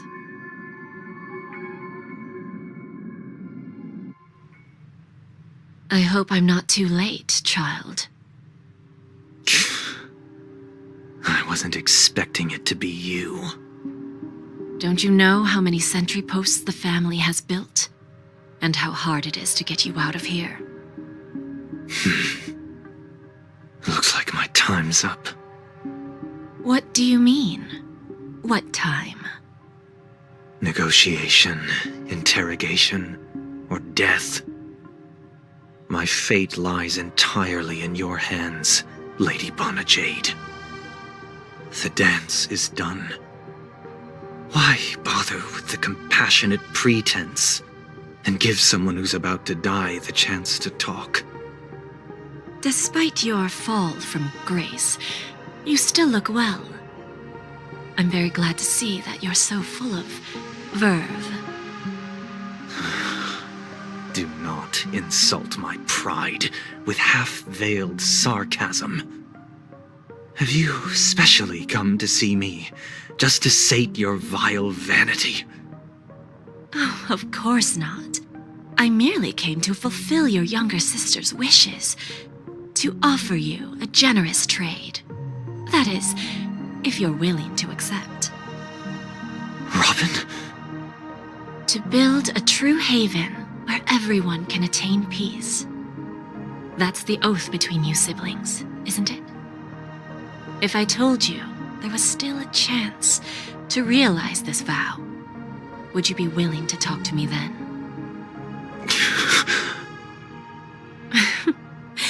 I recognize the gravity of this question, which is why you don't have to answer me right now. Go now. You are free, O Chosen One, who dare to exceed his bounds, sever your wings, descend to the mortal realm, and walk their lands. See what this world is truly like. I will not accept your charity. As I mentioned earlier, it's a trade, and you don't have to give me an answer right now. Rewards are not reaped in a day, and if there's one thing I'm best at, it's waiting.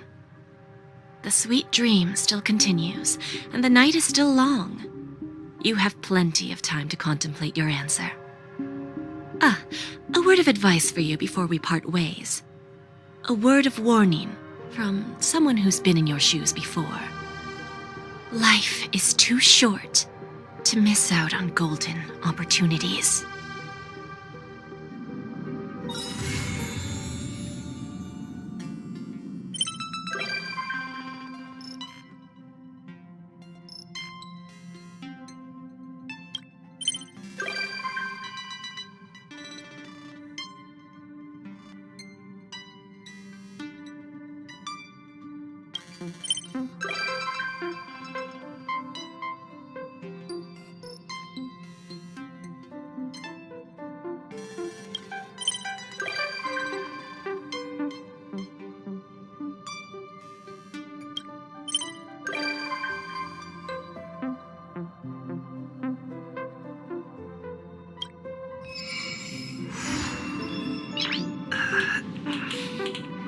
Nice.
Kalinga Abyss. What does she expect to find there? Current research on the Leviathan merely proves how little we know about such life forms. That's why geniuses are interested in that field. Science is all about uncovering the unknown.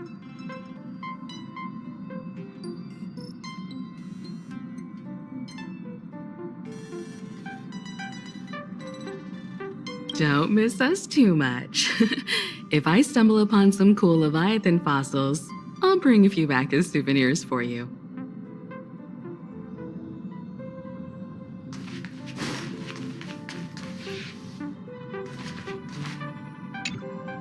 Himeko really knows how to convince people. Between Leviathan fossils and the war dance, the latter definitely sounds more fun. By the way, Danhung, this time you'll be taking a stroll with us on the Lafu, right?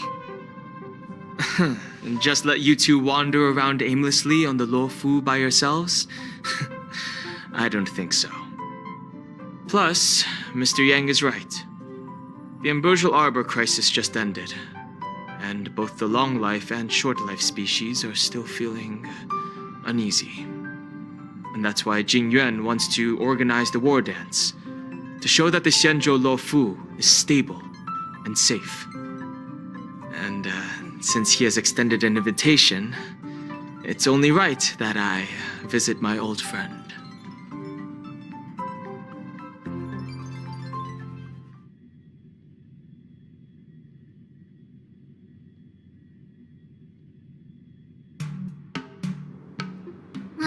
Coming back to this place brings back so many memories, you know?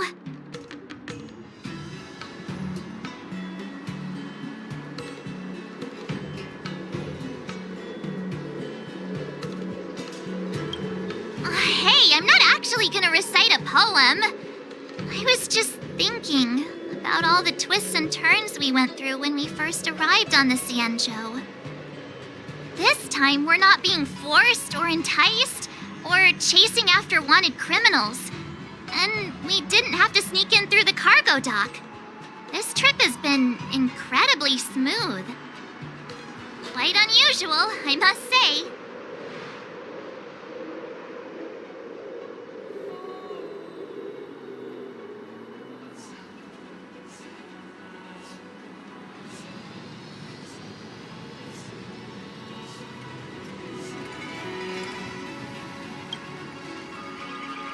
I agree.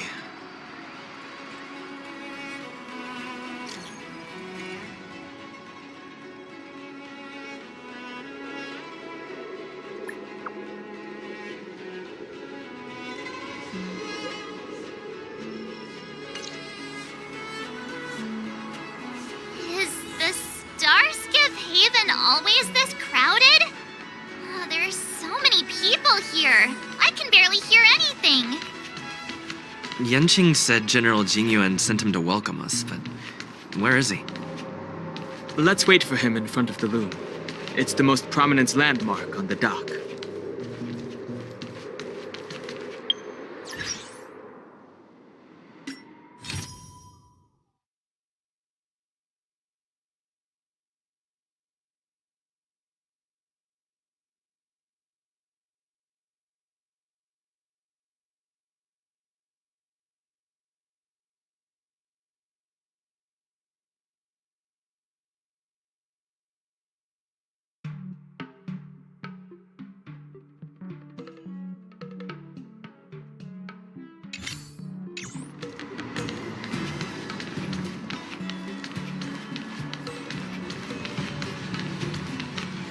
Hey, you guys! Hold on a moment.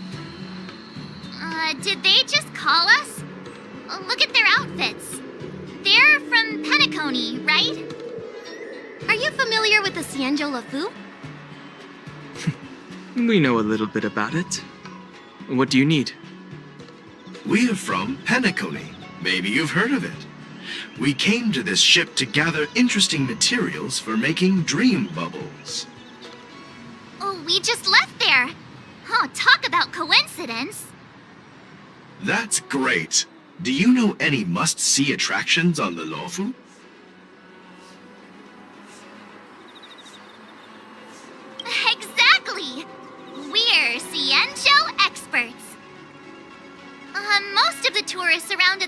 everyone are here to attend the war dance.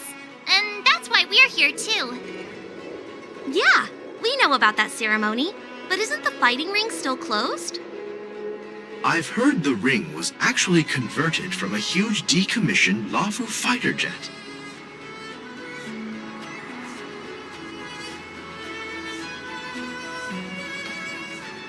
The Radiant Feldspar is bigger, I guess.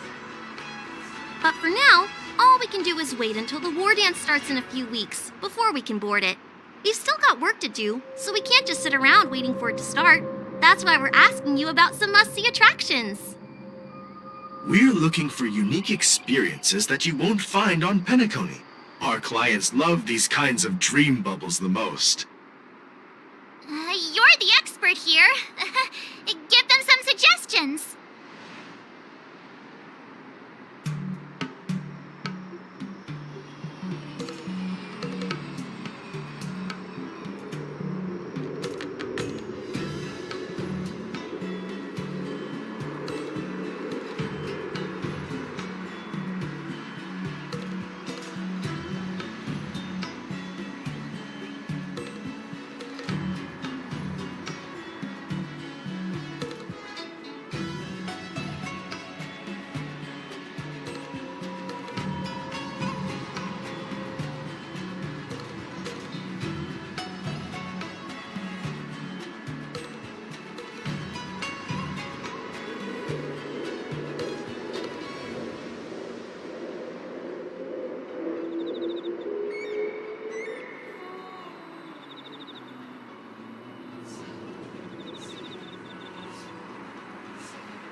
Oh, that's a terrible idea! You'll get them arrested! You're joking, right? How about giving us some more practical suggestions? Wait a sec. Maybe it's not such a terrible idea after all. No risk, no reward. Come on, let's go climb that tree. Slow down a bit. Wait for me. Hey, wait! Just think about what you're doing! And don't mention our names if something goes wrong! I hope they don't get into trouble. This is nerve-wracking. Look, Yanqing's here. Really? Let's go catch up with him!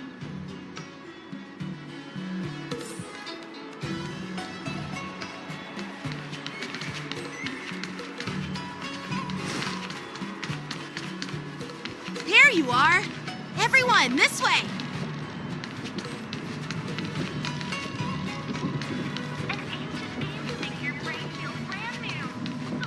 Success and failure.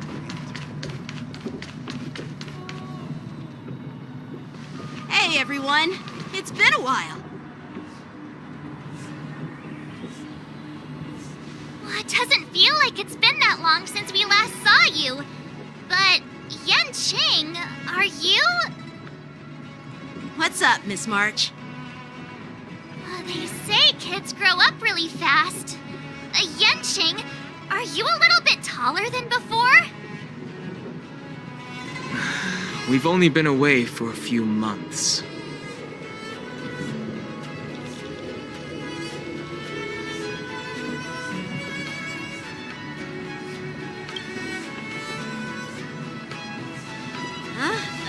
What are you you doing? Sorry, but after our previous adventures, I've become suspicious of whoever greets us first. Do you have to be suspicious around me too? You know, the last time we came to the Xianzhou, the first person who greeted us was... I get it. Better safe than sorry. Seriously, I've never seen the Luofu so lively before. I was a bit worried that holding the war dance right after the Ambrosial Arbor crisis might be too soon. But seeing the bustling Starskiff Haven, I understand why General Jing Yuan chose this timing. Yep. There's people from other delves and travelers like you three who have come from afar. With the war dance coming up, there's a huge number of visitors pouring into the Starskiff Haven. The Cloud Knights are working hard to keep the security tight. The General said this ceremony would help the Xianzhou Luofu recover from the crisis. It's a way to showcase our martial spirit, reassure people, boost morale, and attract visitors from other planets to promote trade and peace. By the way, the Xianzhou Alliance places great importance on this ceremony too. The Xianzhou ships, the Zhuming and the Yaoqing, have both sent messengers to offer their blessings.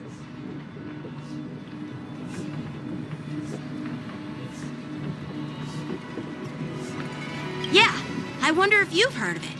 It's known as the Star Forge, and it's responsible for providing more than half of the Cloud Knights' armaments.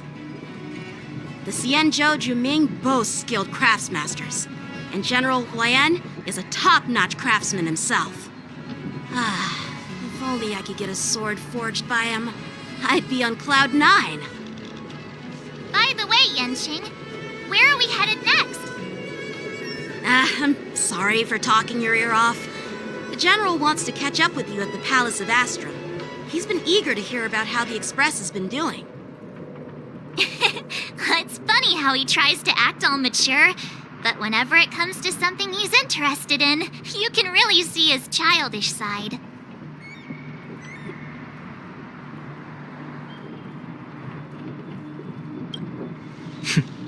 I agree.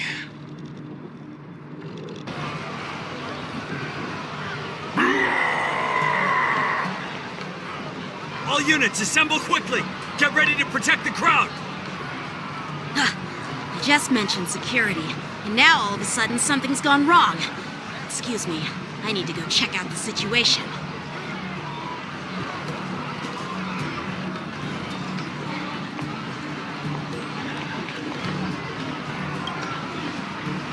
Hey, what's that supposed to mean? We'll go with you.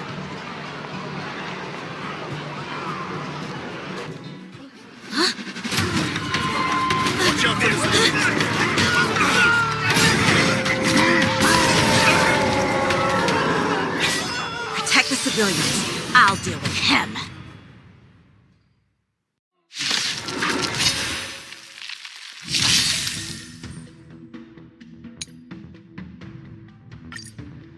Borison? Why are there Borison here? This ends now. I've no interest in conflict. The truth of life and death. The sanctuary is but a vision. Let's improvise. Time for the main event. Turn it up! It ain't over. Fighting is meaningless. Dreams do come true.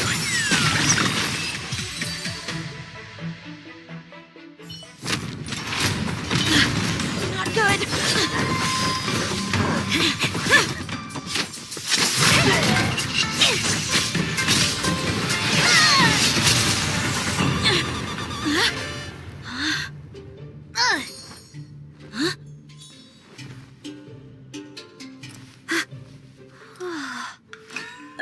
Thanks for the help.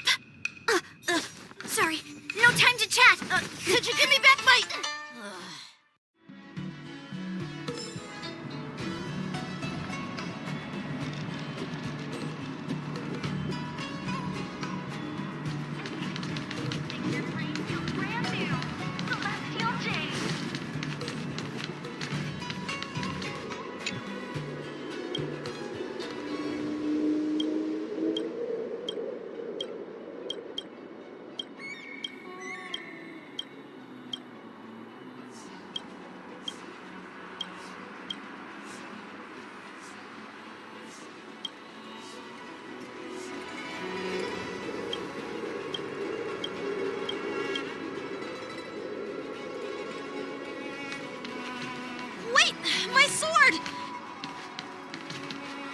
I'm sorry, but I'm afraid we'll have to put our plans on hold for now.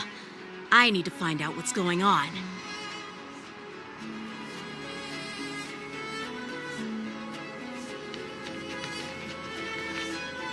While we appreciate your rescue, my Xianzhou friends, don't you think it's a bit too much to detain us and our cargo? Sorry, but we've been ordered to detain you and your cargo for inspection until we figure out the source of the attack. Once we're done with the formalities, we'll let you and your cargo go. But this shipment isn't even meant for the Luofu, and it's IPC's patented technology. Who do you think you are to conduct an inspection? According to the protocol, all cargo arriving on the Luofu must go through inspection. But we didn't officially enter your dock at all. We just sought refuge in your dock because we were attacked by the Borisin. Looks like this argument could go on forever. Let's not get involved in a heated dispute that won't lead to a resolution.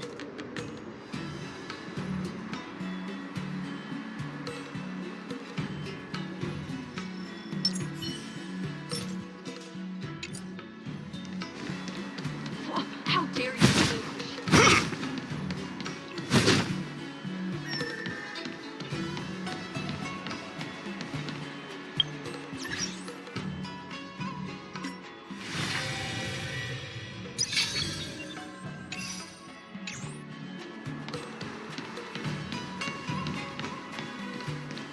How dare you detain our ship?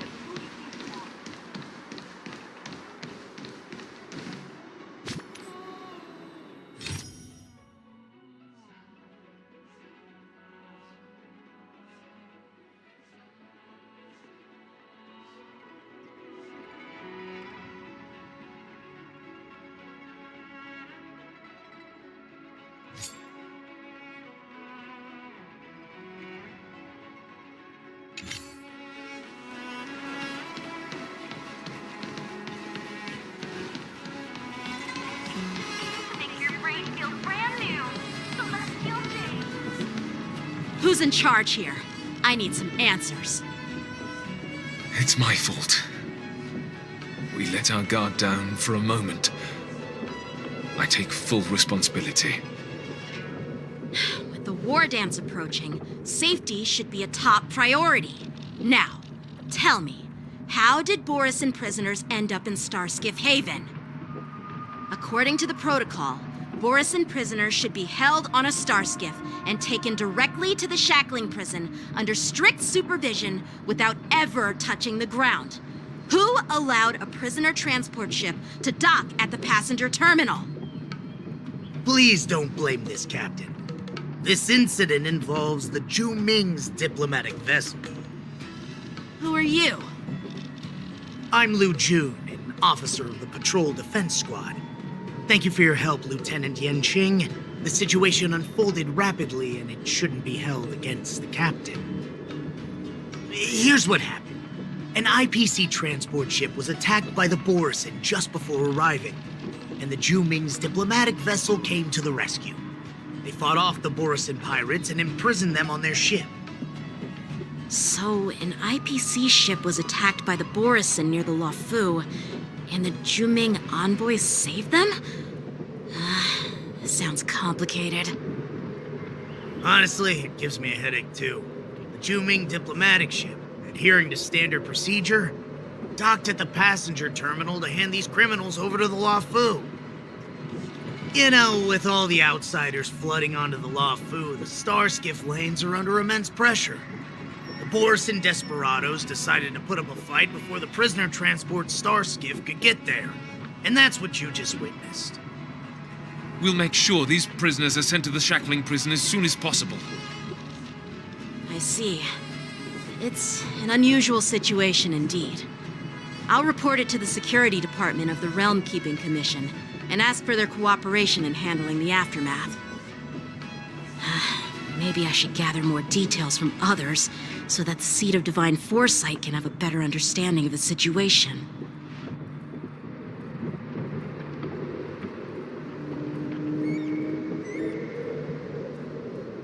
Oh, you look much maturer now, Yanqing. Please don't tease me, Miss March. The situation on the Cienjo before the war dance is like a calm lake that can be disturbed by even the smallest pebble, capable of generating far-reaching ripples with even the slightest disturbance. What are those people? I mean, those monsters we just dealt with?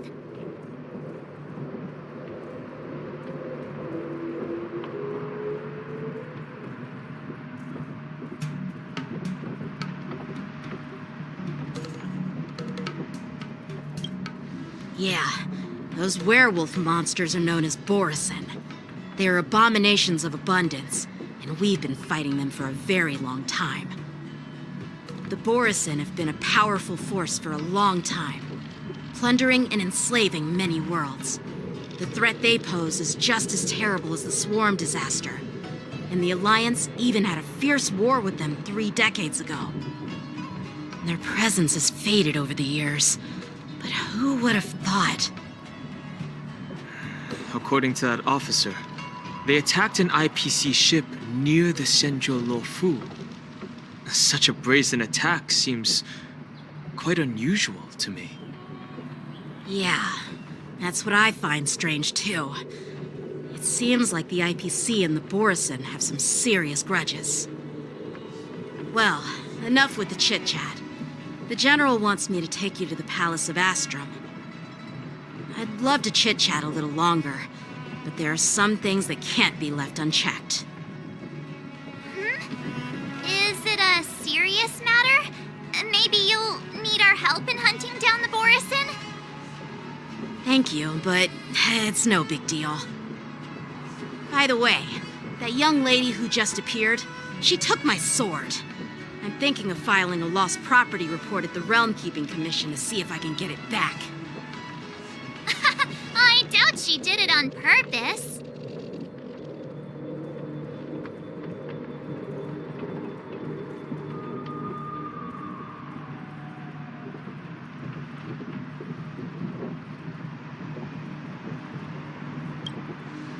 Perhaps she's around here somewhere.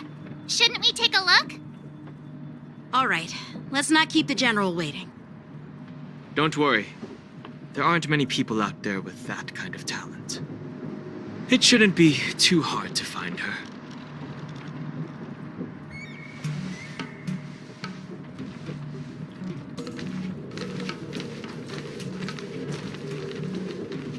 There sure are a lot of troublemakers around.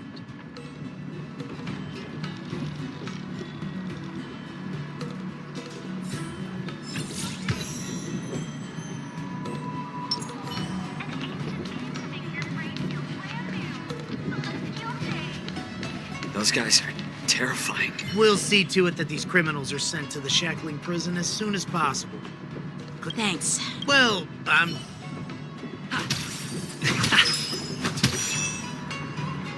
Those guys are terrifying.